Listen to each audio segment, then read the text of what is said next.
ಓಂ ಶ್ರೀ ಗುರು ಬಸವಲಿಂಗಾಯ ನಮಃ.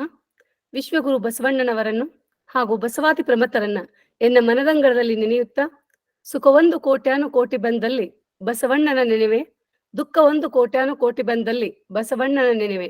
ಲಿಂಗಾರ್ಜನೆ ಮಾಡುವಲ್ಲಿ ಬಸವಣ್ಣನ ನೆನೆವೆ, ಜಂಗಮಾರ್ಜನೆಯ ಮಾಡುವಲ್ಲಿ ಬಸವಣ್ಣನ ನೆನೆವೆ. ಬಸವಣ್ಣನ ನೆನೆದಲ್ಲದೆ ಭಕ್ತಿ ಇಲ್ಲ, ಬಸವಣ್ಣನ ನೆನೆದಲ್ಲದೆ ಮುಕ್ತಿ ಇಲ್ಲ. ಇದು ಕಾರಣ ಬಸವಣ್ಣ ಬಸವಣ್ಣ ಎನ್ನುತ್ತಿದ್ದೆನು ಕಾಣ ಕಲಿದೇವಯ್ಯ. ವಚನ ಅಧ್ಯಯನ ವೇದಿಕೆ, ಬಸವಾದಿ ಶರಣರ ಚಿಂತನ ಕೂಟ ಹಾಗೂ ಅಕ್ಕನ ಅರಿವು ಸಂಘಟನೆಗಳ ಅಂತರ್ಜಾಲದ ವೇದಿಕೆಯ ಮೂಲಕ ಇಂದಿನ ವಿಶೇಷ ಕಾರ್ಯಕ್ರಮವಾದ ವಿಶೇಷ ಉಪನ್ಯಾಸ ಇದಕ್ಕೆ ಉಪಸ್ಥಿತರಿರುವಂತಹ ಸರ್ವ ಶರಣು ಬಂಧುಗಳಿಗೆ ಅನಂತ ಶರಣಾರ್ಥಿಗಳನ್ನು ಹೇಳ್ತಾ, ಬಸವ ಅಂತಾರಾಷ್ಟ್ರೀಯ ತಿಳುವಳಿಕೆ ಮತ್ತು ಸಂಶೋಧನಾ ಕೇಂದ್ರ ಪುಣೆ, ವಚನ ಅಧ್ಯಯನ ವೇದಿಕೆ ಮತ್ತು ಅಕ್ಕನ ಅರಿವು ಸಂಯುಕ್ತ ಆಶ್ರಯದಲ್ಲಿ ಅರಿವೇ ಗುರು, ಆಚಾರವೇ ಲಿಂಗ, ಅನುಭಾವವೇ ಜಂಗಮ ಶರಣ ಮಾರ್ಗದ ತತ್ವದಡಿಯಲ್ಲಿ ಇಂದು ಕಿತ್ತೂರ ದೇಶಗತಿ ಸಾಮೂಹಿಕ ಚಿಂತನ ಮತ್ತು ಸಂವಾದ ಕಾರ್ಯಕ್ರಮಕ್ಕೆ ಉಪಸ್ಥಿತರಿರುವಂತ ಸರ್ವ ಶರಣು ಬಂಧುಗಳಿಗೆ ಅನಂತ ಶರಣಾರ್ಥಿಗಳನ್ನು ತಿಳಿಸ್ತಾ, ಶರಣು ಸಂಸ್ಕೃತಿಯನ್ನು ಅರಿಯಲು ಹಾಗೂ ವಚನ ಸಾರವನ್ನು ಸವಿಯಲು ವೈಚಾರಿಕ ಹಾಗೂ ವೈಜ್ಞಾನಿಕ ಚಿಂತನೆಗಳಿಗೆ ನಮ್ಮನ್ನೆಲ್ಲ ಸದಾ ಆಲೋಚನೆ ಮಾಡುವಂತೆ ಈ ಗೂಗಲ್ ಮೀಟ್ ಮೂಲಕ ಒಂದು ವಿಶ್ವವಿದ್ಯಾಲಯದ ಕಾರ್ಯವನ್ನು ಮಾಡುತ್ತಾ ಸದಾ ಮಾರ್ಗದರ್ಶನ ಮಾಡುತ್ತಿರುವ ದಿಟ್ಟ ಸಂಶೋಧಕರು, ಬಹುಭಾಷಾ ಪರಿಣಿತರು ಹಾಗೂ ಅಪ್ಪಟ ಬಸವ ತತ್ವ ಪರಿಪಾಲಕರಾದ ಶರಣರಾದ ಡಾಕ್ಟರ್ ಶಶಿಕಾಂತ್ ಪಟ್ಟಣ್ ಸರ್ ಅವರಿಗೆ ವೈಯಕ್ತಿಕವಾಗಿ ಹಾಗೂ ಇಂದಿನ ಉಪನ್ಯಾಸದಲ್ಲಿ ಪಾಲ್ಗೊಂಡ ಎಲ್ಲ ಶರಣೆಯರ ಪರವಾಗಿ ಭಕ್ತಿಪೂರ್ವಕ ಶರಣಾರ್ಥಿಗಳನ್ನ ತಿಳಿಸ್ತೀನಿ. ಅದೇ ರೀತಿ ಎಲೆ ಮರೆಕಾಯಿಯಂತೆ ಸದಾ ತಾಂತ್ರಿಕ ಸಹಕಾರವನ್ನು ನೀಡುತ್ತಿರುವಂತ ಶರಣರಾದ ರುದ್ರಮೂರ್ತಿ ಪ್ರಭು ಹಾಗೂ ಕುಮಾರ ರಾಜಣ್ಣ ಸಹೋದರರಿಗೂ ಶರಣಾರ್ಥಿಗಳು. ಇಂದಿನ ಉಪನ್ಯಾಸ ವಿಷಯವಾದ ಕಿತ್ತೂರ ದೇಶಗತಿ ಎಂಬ ವಿಷಯದ ಬಗ್ಗೆ ಅನುಭವ ನೀಡುತ್ತಿರುವ ಡಾಕ್ಟರ್ ಸುಮಂಗಲಾ ಮೇಟಿ, ಸಹಾಯಕ ಪ್ರಾಧ್ಯಾಪಕರು, ಸರ್ಕಾರಿ ಪ್ರಥಮ ದರ್ಜೆ ಕಾಲೇಜು ನವನಗರ, ಬಾಗಲಕೋಟೆ ಅವರಿಗೂ ಸಹ ವೇದಿಕೆಯ ಪರವಾಗಿ ಅನಂತ ಶರಣಾರ್ಥಿಗಳು ಹಾಗೂ ಸುಸ್ವಾಗತ ಕೋರುವೆ. ಇಂದು ವಚನ ಪ್ರಾರ್ಥನೆ ಮಾಡುತ್ತಿರುವಂತ ಗಾನಕೋಗಿಲೆಯಾದ ವಿದ್ಯಾ ಮಗ್ದೂಮ್ ಸಹೋದರಿಯವರಿಗೂ ಹಾಗೂ ವಚನ ಮಂಗಲ ಮಾಡುತ್ತಿರುವ ಗಾನಕೋಗಿಲೆಯಾದ ರತ್ನಕ್ಕ ಕಾದ್ರೊಳ್ಳಿ ಅವರಿಗೂ ವೇದಿಕೆಯ ಪರವಾಗಿ ಶರಣಾರ್ಥಿಗಳನ್ನ ತಿಳಿಸ್ತಾ, ಇವತ್ತಿನ ಈ ಒಂದು ಕಾರ್ಯಕ್ರಮದ ಪ್ರಾರಂಭವನ್ನ ವಚನ ಪ್ರಾರ್ಥನೆಯ ಮೂಲಕ ಗಾನಕೋಗಿಲೆ ವಿದ್ಯಾ ಮಗ್ದೂಮ್ ಅವರು ಪ್ರಾರಂಭಿಸಬೇಕು ಅಂತ ಕೇಳ್ಕೊಳ್ತಾ ಇದ್ದೇನೆ. ಮೇಡಮ್, ವಿದ್ಯಾ ಮೇಡಮ್. ಎಲ್ಲರಿಗೂ ಅನಂತ ಶರಣಾರ್ಥಿಗಳು. ಕೇಳಿಸ್ತಾ ಇದ್ದೀರಿ? ಎಸ್ ಮೇಡಮ್, ಕೇಳಿಸ್ತಾ ಇದೆ ಮೇಡಮ್. ಭಕ್ತಿ ಸುಭಾಷೆಯ ನುಡಿಯ ನುಡಿವೆ, ಭಕ್ತಿ ಸುಭಾಷೆಯ ನುಡಿಯ ನುಡಿವೆ, ನುಡಿದಂತೆ ನಡೆವೆ, ನುಡಿದಂತೆ ನಡೆವೆ. ಭಕ್ತಿ ಸುಭಾಷೆಯ ನುಡಿಯ ನುಡಿವೆ, ನುಡಿದಂತೆ ನಡೆವೆ, ನಡೆಯೊಳಗೆ ನುಡಿಯ ಪೂರೈಸುವೆ, ನಡೆಯೊಳಗೆ ನುಡಿಯ ಪೂರೈಸುವೆ. ಮೇಲೆ ತೂಗುವ ತ್ರಾಸು ಕಟ್ಟಳೆ, ಮೇಲೆ ತೂಗುವ ತ್ರಾಸು ಕಟ್ಟಳೆ, ನಿಮ್ಮ ಕೈಯಲ್ಲಿ ಜವೇ ಒಂದು ಕೊರತೆಯಾದಡೆ, ನಿಮ್ಮ ಕೈಯಲ್ಲಿ ಜವೇ ಒಂದು ಕೊರತೆಯಾದಡೆ. ಭಕ್ತಿ ಸುಭಾಷೆಯ ನುಡಿಯ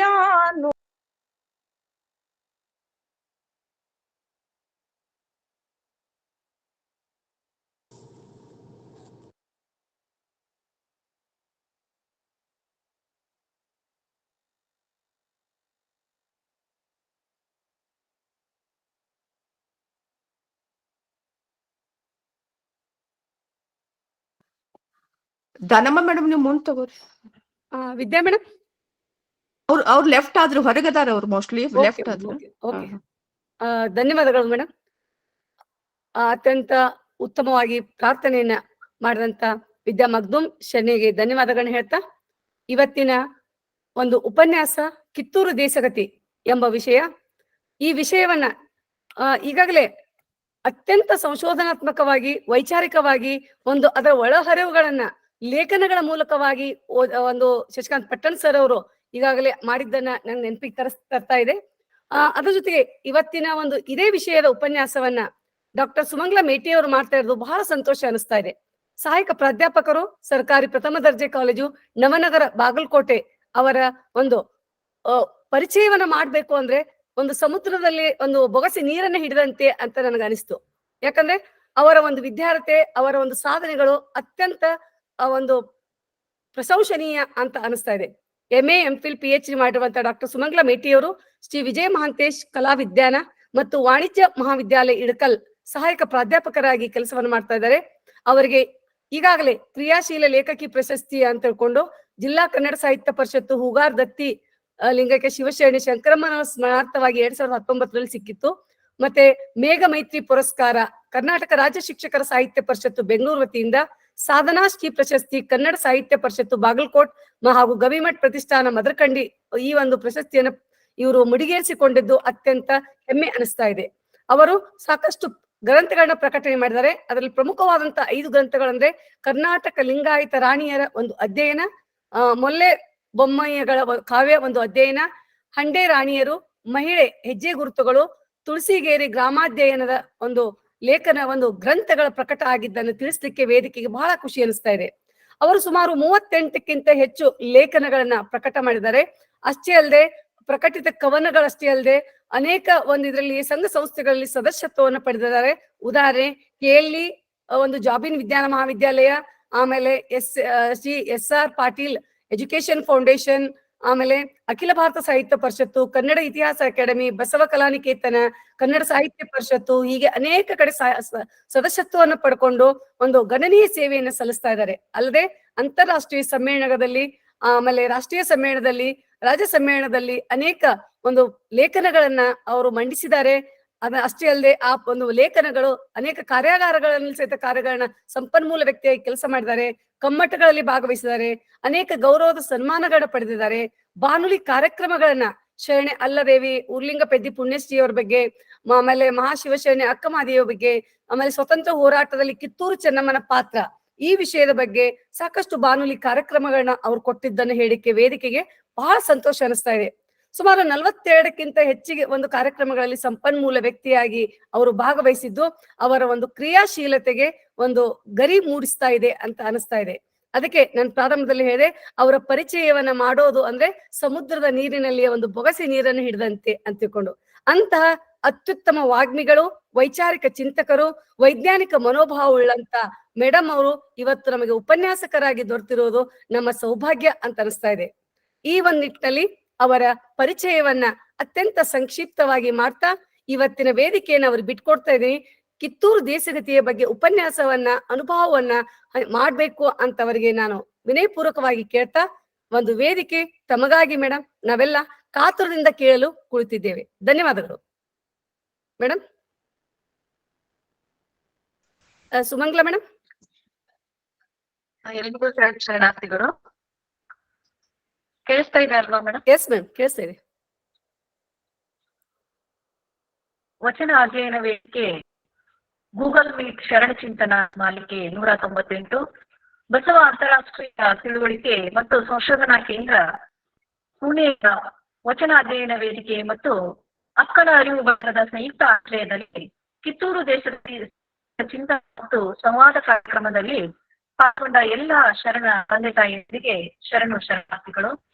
ಈ ಒಂದು ಕಾರ್ಯಕ್ರಮದ ಸಂಯೋಜಕರಾಗಿರುವಂತಹ ಡಾಕ್ಟರ್ ಶಶಿಕಾಂತ್ ಪಟ್ಟಣ್ ಸರ್ ಅವರಿಗೆ ಹಾಗೂ ಶ್ರೀಯುತ ರುದ್ರಮೂರ್ತಿ ಪ್ರಭು ಅವರಿಗೆ ಹಾಗೂ ಕುಮಾರ್ ರಾಜಣ್ಣ ಅವರಿಗೆ ಶರಣು ಶರಣಾರ್ಥಿಗಳನ್ನ ಸಮರ್ಪಿಸ, ಹಿರಿಯರಾಗಿರುವಂತಹ ಗೌರಮ್ಮ ನಾಶಿ ಮೇಡಮ್ ಅವರಿಗೆ ಹಾಗೂ ಶ್ರೀಯುತ ಲಿಂಗಪ್ಪ ಕಲಬುರ್ಗಿ ಅವರಿಗೆ ಹಾಗೂ ಸುಧಾ ಪಾಟೀಲ್ ಮೇಡಮ್ ಅವರಿಗೆ, ದಾನಮ್ಮ ಜಳಕಿ ಅವರಿಗೆ, ವಿದ್ಯೆ ಮೊಗದಮ್ ಹಾಗೂ ರತ್ನಕ್ಕ, ಹೀಗೆ ಎಲ್ಲಾ ಹಿರಿಯರಿಗೂ ಕೂಡ ಶರಣು ಶರಣಾರ್ಥಿಗಳನ್ನ ಸಮರ್ಪಿಸ್ತಾ ಕಿತ್ತೂರು ದೇಶಗತಿ ಅನ್ನುವಂತಹ ಒಂದು ಮಹತ್ವದ ವಿಷಯವನ್ನ ಕುರಿತು ಇವತ್ತು ಒಂದು ಸಾಮೂಹಿಕ ಚಿಂತನ ಕಾರ್ಯಕ್ರಮಕ್ಕೆ ನನ್ನ ಅಣಿಗೊಳಿಸಿರುವಂತಹ ಎಲ್ಲರಿಗೂ ಶರಣಗಳನ್ನ ಸಮರ್ಪಿಸ್ತಾ, ಕಿತ್ತೂರು ಅಂದ ತಕ್ಷಣನೇ ನಮಗೆ ನೆನಪಾಗುವಂತದ್ದು ಕಿತ್ತೂರಿನ ರಾಣಿ ಚೆನ್ನಮ್ಮ.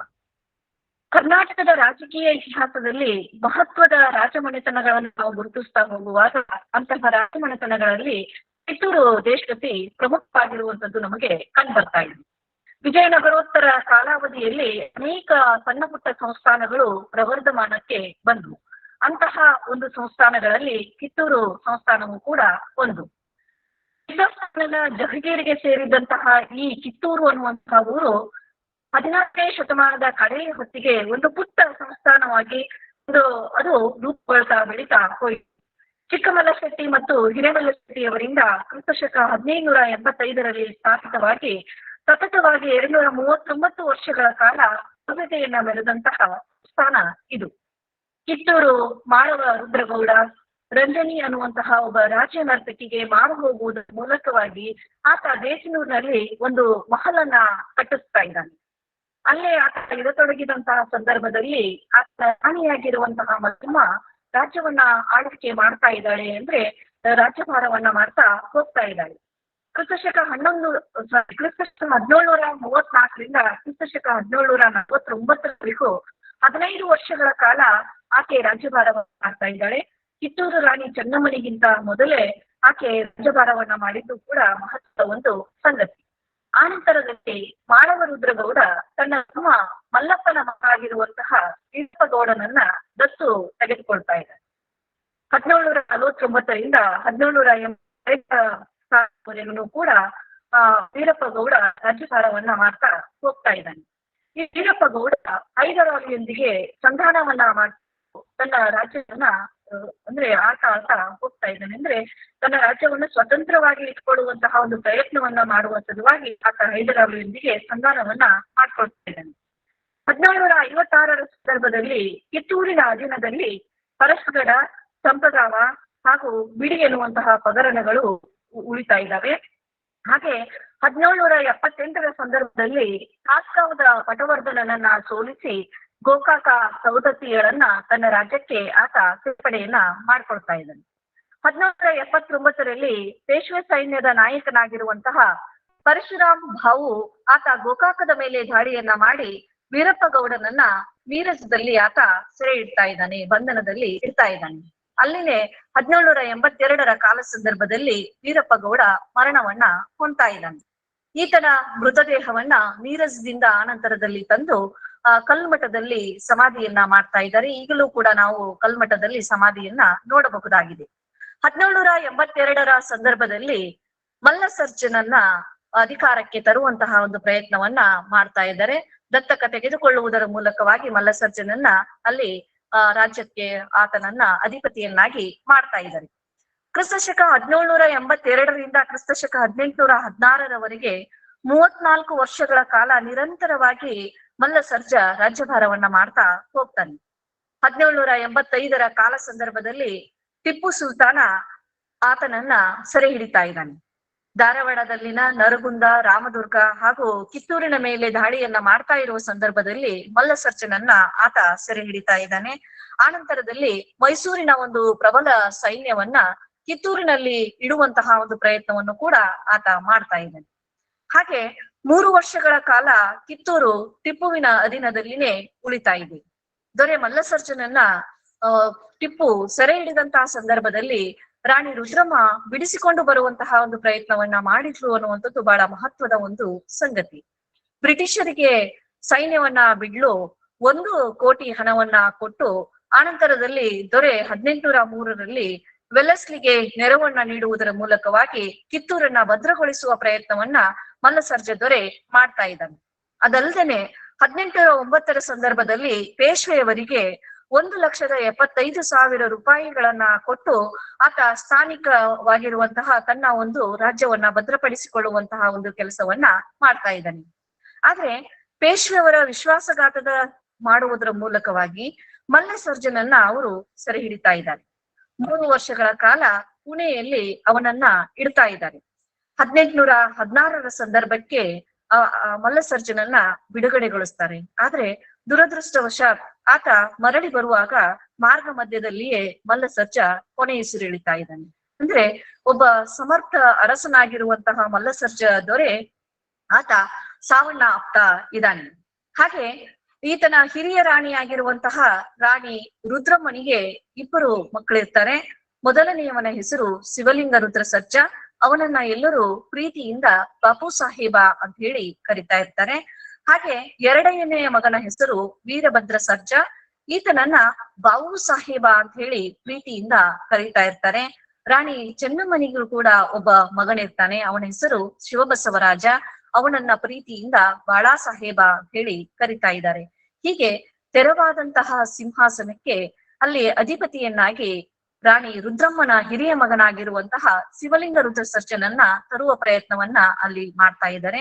ಶಿವಲಿಂಗ ರುದ್ರ ಸರ್ಜನನ್ನ ಪಟ್ಟಕ್ಕೆ ತರುವ ಸಂದರ್ಭದಲ್ಲಿ ರಾಣಿ ಚೆನ್ನಮ್ಮ ಬಹಳಷ್ಟು ಮುತುವರ್ಜಿಯನ್ನ ವಹಿಸಿ ಬಹಳ ಪ್ರೀತಿಯಿಂದ ಅವನ ಪಟ್ಟಾಭಿಷೇಕವನ್ನ ಮಾಡ್ತಾ ಇದ್ದಾಳೆ. ಆತನನ್ನ ದತ್ತು ಸ್ವೀಕರಿಸುವ ಕಾರ್ಯಕ್ರಮವನ್ನ ಬಹಳಷ್ಟು ಅದ್ದೂರಿಯಿಂದ ಆಕೆ ಮಾಡ್ತಾ ಇದ್ದಾಳೆ.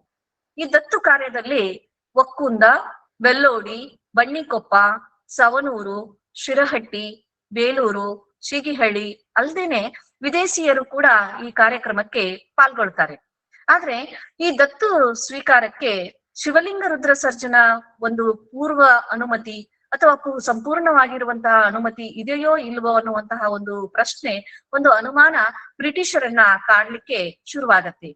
ಅಲ್ದೇನೆ ಇನ್ನೊಂದು ಏನಾಗ್ತದೆ ಅಂತಂದ್ರ, ದೇಸಾಯಿಯು ಜುಲೈ 10ರಂದು ಥ್ಯಾಕರೆಗೆ ಬರೆದಿದ್ದ ಅನ್ನುವಂತಹ ಒಂದು ಪತ್ರ ಅದು ಸೆಪ್ಟೆಂಬರ್ 12ಕ್ಕೆ ಹೋಗಿ ಅವರ ಕೈ ಸೇರ್ತಾ ಇದೆ.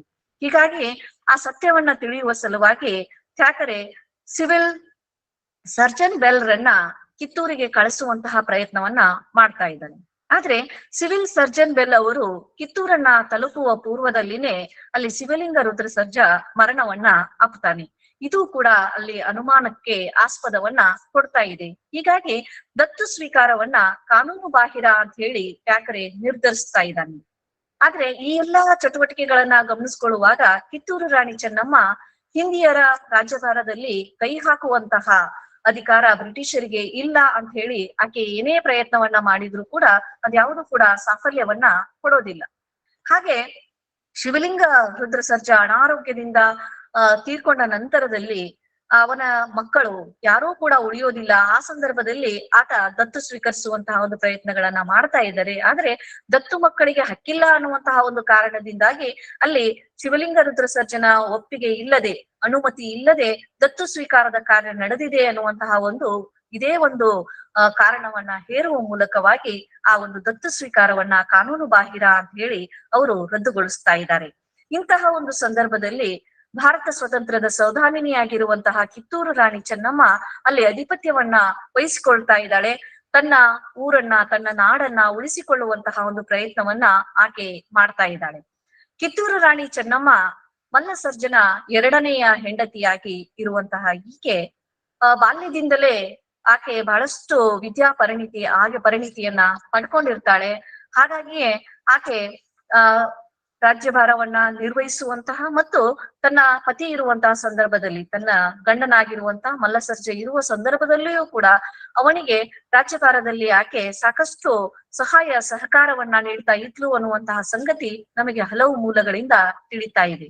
ಅಷ್ಟೇ ಅಲ್ಲ, ಕಿತ್ತೂರು ರಾಣಿ ಚೆನ್ನಮ್ಮ ಬಹುಭಾಷಾ ಪ್ರವೀಣೆ ಆಗಿದ್ಲು ಅನ್ನುವಂತಹ ಮಾಹಿತಿಯು ಕೂಡ ನಮಗೆ ದೊರೀತಾ ಇದೆ. ಶ್ರೀಧರ್ ಟೋಲ್ಕಾರ್ ಅನ್ನುವಂಥವರು ಆ ರಾಣಿಯಲ್ಲಿ ಇರುವಂತಹ ಪಾಂಡಿತ್ಯವನ್ನ ಕುರಿತು ಅವರು ಮಾತಾಡ್ತಾ ಇದ್ದಾರೆ. Along with Kannada she learn Urdu and Marathi and read a number of books in all these languages. She studied Basava ಪುರಾಣ, Ramayana, Mahabharata and took a keen interest in contemporary history. She practiced yoga and revealed in the Virashaiva philosophy Shastala, learned horse riding, fencing, swimming and spread throwing. She was a good shikari and putting male costumes. ಅಂದ್ರೆ ಆ ಶಿಕಾರಿಯನ್ನ ಮಾಡ್ತಾ ಇರುವಾಗ ಆಕೆ ಒಂದು ಗಂಡುಡುಗೆಯನ್ನ ಉಡುವುದರ ಮೂಲಕವಾಗಿ ಶಿಕಾರಿಯನ್ನ ಮಾಡುವ ಒಂದು ಹವ್ಯಾಸವನ್ನ ಇಟ್ಕೊಂಡಿದ್ಲು. ಅಷ್ಟೇ ಅಲ್ಲ, ಆಕೆ ಈಜು ಪಟುವಾಗಿದ್ಲು, ಹಾಗೆ ಕುದುರೆ ಸವಾರಿಯನ್ನ ಕೂಡ ಮಾಡ್ತಾ ಇದ್ಲು. ಅಷ್ಟಲ್ಲದೇನೆ ಆಕೆಯಲ್ಲಿ ಉರ್ದು ಮತ್ತು ಮರಾಠಿ, ಕನ್ನಡ ಹೀಗೆ ಬಹುಭಾಷೆಯನ್ನ ಕಲಿತಿದ್ಲು. ಅದಲ್ಲದೇನೆ ರಾಮಾಯಣ, ಮಹಾಭಾರತ, ಷಟ್ಸ್ಥಲಗಳ ಒಂದು ಪರಿಜ್ಞಾನವೂ ಕೂಡ ಆಕೆಗೆ ಇತ್ತು ಅನ್ನುವಂಥದ್ದನ್ನ ಇಲ್ಲಿ ಶ್ರೀಧರ್ ಅವರು ಹೇಳುವ ಪ್ರಯತ್ನವನ್ನ ಮಾಡ್ತಾ ಇದ್ದಾರೆ. ಅಂದ್ರೆ ಒಬ್ಬ ರಾಣಿ ತನ್ನಗೆ ಒಬ್ಬ ರಾಣಿಯಾಗಿ ಅಥವಾ ಒಬ್ಬ ಪಟ್ಟಾಧಿಕಾರವನ್ನ ಪಡ್ಕೊಳ್ಬೇಕಾಗಿರುವಂತಹ ರಾಣಿಗೆ ಇರಬೇಕಾಗಿರುವ ಅರ್ಹತೆಗಳು ಏನೇನಿದಾವೋ ಅದೆಲ್ಲವನ್ನು ಕೂಡ ರಾಣಿ ಪಡೆದಿದ್ಲು ಅನ್ನೋದಕ್ಕೆ ನಮಗೆ ಈ ಮಾಹಿತಿ ಒಂದು ಪೂರಕವಾಗಿರುವಂತಹ ಆಕಾರವನ್ನ ಒದಗಿಸ್ತಾ ಇದೆ. ಕೃತಶಕ 1790ರಲ್ಲಿ ಮಲ್ಲಸರ್ಜನೊಂದಿಗೆ ರಾಣಿಯ ವಿವಾಹ ಆಗ್ತಾ ಇದೆ. ಆಕೆ ಆಡಳಿತದಲ್ಲಿ ಅವನಿಗೆ ನೆರವಾಗ್ತಾ ಇದ್ಲು. ಅದಲ್ಲದೆ 1816ರ ಸಂದರ್ಭದಲ್ಲಿ ಮಲ್ಲಸರ್ಜ ತೀರಿಕೊಂಡ ನಂತರದಲ್ಲಿ ಶಿವಲಿಂಗ ರುದ್ರಸರ್ಜನಿಗೆ ಶಿವಲಿಂಗ ರುದ್ರಸರ್ಜನನ್ನ ಆಕೆ ಪಟ್ಟಾಭಿಷೇಕವನ್ನ ಮಾಡ್ತಾ ಇದ್ದಾಳೆ. ಅದಾದ ನಂತರದಲ್ಲಿ ಶಿವಲಿಂಗ ರುದ್ರಸರ್ಜನ ಮರಣದ ನಂತರದಲ್ಲಿ ದತ್ತು ಸ್ವೀಕಾರದ ಕಾರ್ಯವನ್ನ ಬಹಳಷ್ಟು ಯಶಸ್ವಿಯಾಗಿ ಆಕೆ ಮಾಡ್ತಾ ಇದ್ದಾಳೆ. ಈ ಎಲ್ಲಾ ವಿಚಾರಗಳನ್ನ ನಾವು ಗಮನಿಸ್ಕೊಳ್ಳುವಾಗ ಬ್ರಿಟಿಷರು ದತ್ತಕವನ್ನ ಅವರು ರದ್ದುಗೊಳಿಸಿರುವಂತಹ ಒಂದು ಸಂಗತಿ ಆಕೆಗೆ ಬಹಳ ಘಾಸಿಯನ್ನ ಮಾಡ್ತಾ ಇದೆ, ಆಕೆಗೆ ಬಹಳಷ್ಟು ನೋವನ್ನ ಕೊಡ್ತಾ ಇದೆ. ಹೀಗಾಗಿ ಕಪ್ಪ ಕಾಣಿಕೆ ಬೇಡ್ಲಾಕ ಬಂದೀರಿ, ನಮ್ಮ ವಂಶಕ ಹುಟ್ಟೀರಿ ಏನು, ಹಣ ಕೊಟ್ಟು ನಿಮ್ಮನ್ನ ಸಂತೈಸಲಾಕ ಬೆನ್ನಿಗೆ ಬಿದ್ದ ಅಣ್ಣ ತಮ್ಮರೇನು ಅನ್ನುವಂತಹ ಒಂದು ಪ್ರಶ್ನೆಯನ್ನ ಆಕೆ ಕೇಳ್ತಾ ಇದ್ಲು ಅನ್ನುವಂತಹ, ಅಥವಾ ಆ ರೀತಿಯಾಗಿರುವಂತಹ ಒಂದು ಆಕ್ರೋಶ ವ್ಯಕ್ತ ಆಗ್ತಾ ಇತ್ತು ಅನ್ನುವಂಥದ್ದು ಆ ಕಾಲ ಸಂದರ್ಭದಲ್ಲಿನ ಸಮಕಾಲೀನ ಸಂದರ್ಭದಲ್ಲಿ ಏನೆಲ್ಲ ಜನಪದದ ಸಂಸ್ಕೃತಿಗಳು ಅಥವಾ ಜನಪದ ಗೀತೆಗಳು ಹುಟ್ಕೊಂಡಿದ್ವು ಅನ್ನೋದಕ್ಕೆ ನಮಗೆ ಈ ಒಂದು ಜನಪದ ಗೀತೆ ಸಾಕ್ಷಿ ಆಗ್ತಾ ಇದೆ. ಅಂದ್ರೆ ನಮ್ಮ ಕಿತ್ತೂರಿನ ದೇಶಗತಿಗೆ ಸಂಬಂಧಪಟ್ಟಿರುವಂತಹ ಆಕರಗಳು ಕೇವಲ ಶಿಷ್ಟ ಸಾಹಿತ್ಯ ಅಲ್ಲದೇನೆ ಜನಪದ ಸಾಹಿತ್ಯದಲ್ಲೂ ಕೂಡ ಬಹಳಷ್ಟು ಮಾಹಿತಿಗಳು ನಮಗೆ ಸಿಗ್ತಾ ಇದ್ದಾವೆ ಅನ್ನುವಂಥದ್ದನ್ನ ನಾವು ಗುರುತಿಸ್ಬೇಕು. ಹಾಗೆ ಹಿಂದೂಸ್ತಾನವನ್ನ ಬಿಟ್ಟು ಎದ್ದೇಳಿ ಅನ್ನುವಂತಹ ಒಂದು ಹೇಳಿಕೆಯನ್ನ, ಹಾಗೆ ಒಂದು ದಿಟ್ಟತನದ ಒಂದು ಹೇಳಿಕೆಗಳನ್ನ, ದಿಟ್ಟತನದ ನಿರ್ಧಾರಗಳನ್ನ ಆಕೆ ತೆಗೆದುಕೊಳ್ತಾ ಇದ್ಲು ಅನ್ನುವಂತಹ ಮಾತೇನಿದೆಯಲ್ಲ, ಅದು ಎಂತವರ ಎದೆಯನ್ನ ಕೂಡ ನಡುಗಿಸುವಂತದ್ದು. ಹಾಗೆ ಮಲ್ಲಸರ್ಜನೊಂದಿಗೆ ವಿವಾಹವಾದ ನಂತರದಲ್ಲಿ ಆ ಇಡೀ ರಾಜ್ಯಭಾರವನ್ನ, ಇಡೀ ಒಂದು ರಾಜ್ಯದ, ಇಡೀ ಒಂದು ಮನೆತನದ ಒಂದು ಪ್ರತಿಷ್ಠೆ, ಗೌರವವನ್ನ ಕಾಪಾಡಿಕೊಳ್ಳುವಂತಹ ಒಂದು ಸಂದರ್ಭಗಳು ಅಲ್ಲಿ ಬರ್ತಾ ಇದ್ದಾವೆ. ಆ ನಿಟ್ಟಿನಲ್ಲಿ ಆಕೆ ತನ್ನ ತನು, ಮನ, ಧನಗಳನ್ನೆಲ್ಲವನ್ನು ಕೂಡ ಅರ್ಪಿಸುವ ಪ್ರಯತ್ನವನ್ನ ಆಕೆ ಮಾಡ್ತಾ ಇದ್ದಾಳೆ. ಆದ್ರೆ ತ್ಯಾಕರೆ ಕಿತ್ತೂರು ರಾಣಿ ಚೆನ್ನಮ್ಮನನ್ನ ಭೇಟಿ ಆಗ್ಬೇಕು ಅಂತ ಪ್ರಯತ್ನಿಸಿದಾಗಲೆಲ್ಲ ಆಕೆ ಅದಕ್ಕೆ ಅವಕಾಶವನ್ನ ಕೊಡುವುದಿಲ್ಲ. ಯಾಕೆ ಅಂತಂದ್ರೆ ಕ್ರಿತಶಕ 1824ರ ಸಂದರ್ಭದಲ್ಲಿ ಸೆಪ್ಟೆಂಬರ್ 13ರಂದು ತ್ಯಾಕರೆ ಸ್ವತಃ ಕಿತ್ತೂರಿಗೆ ಬರ್ತಾ ಇದ್ದಾನೆ.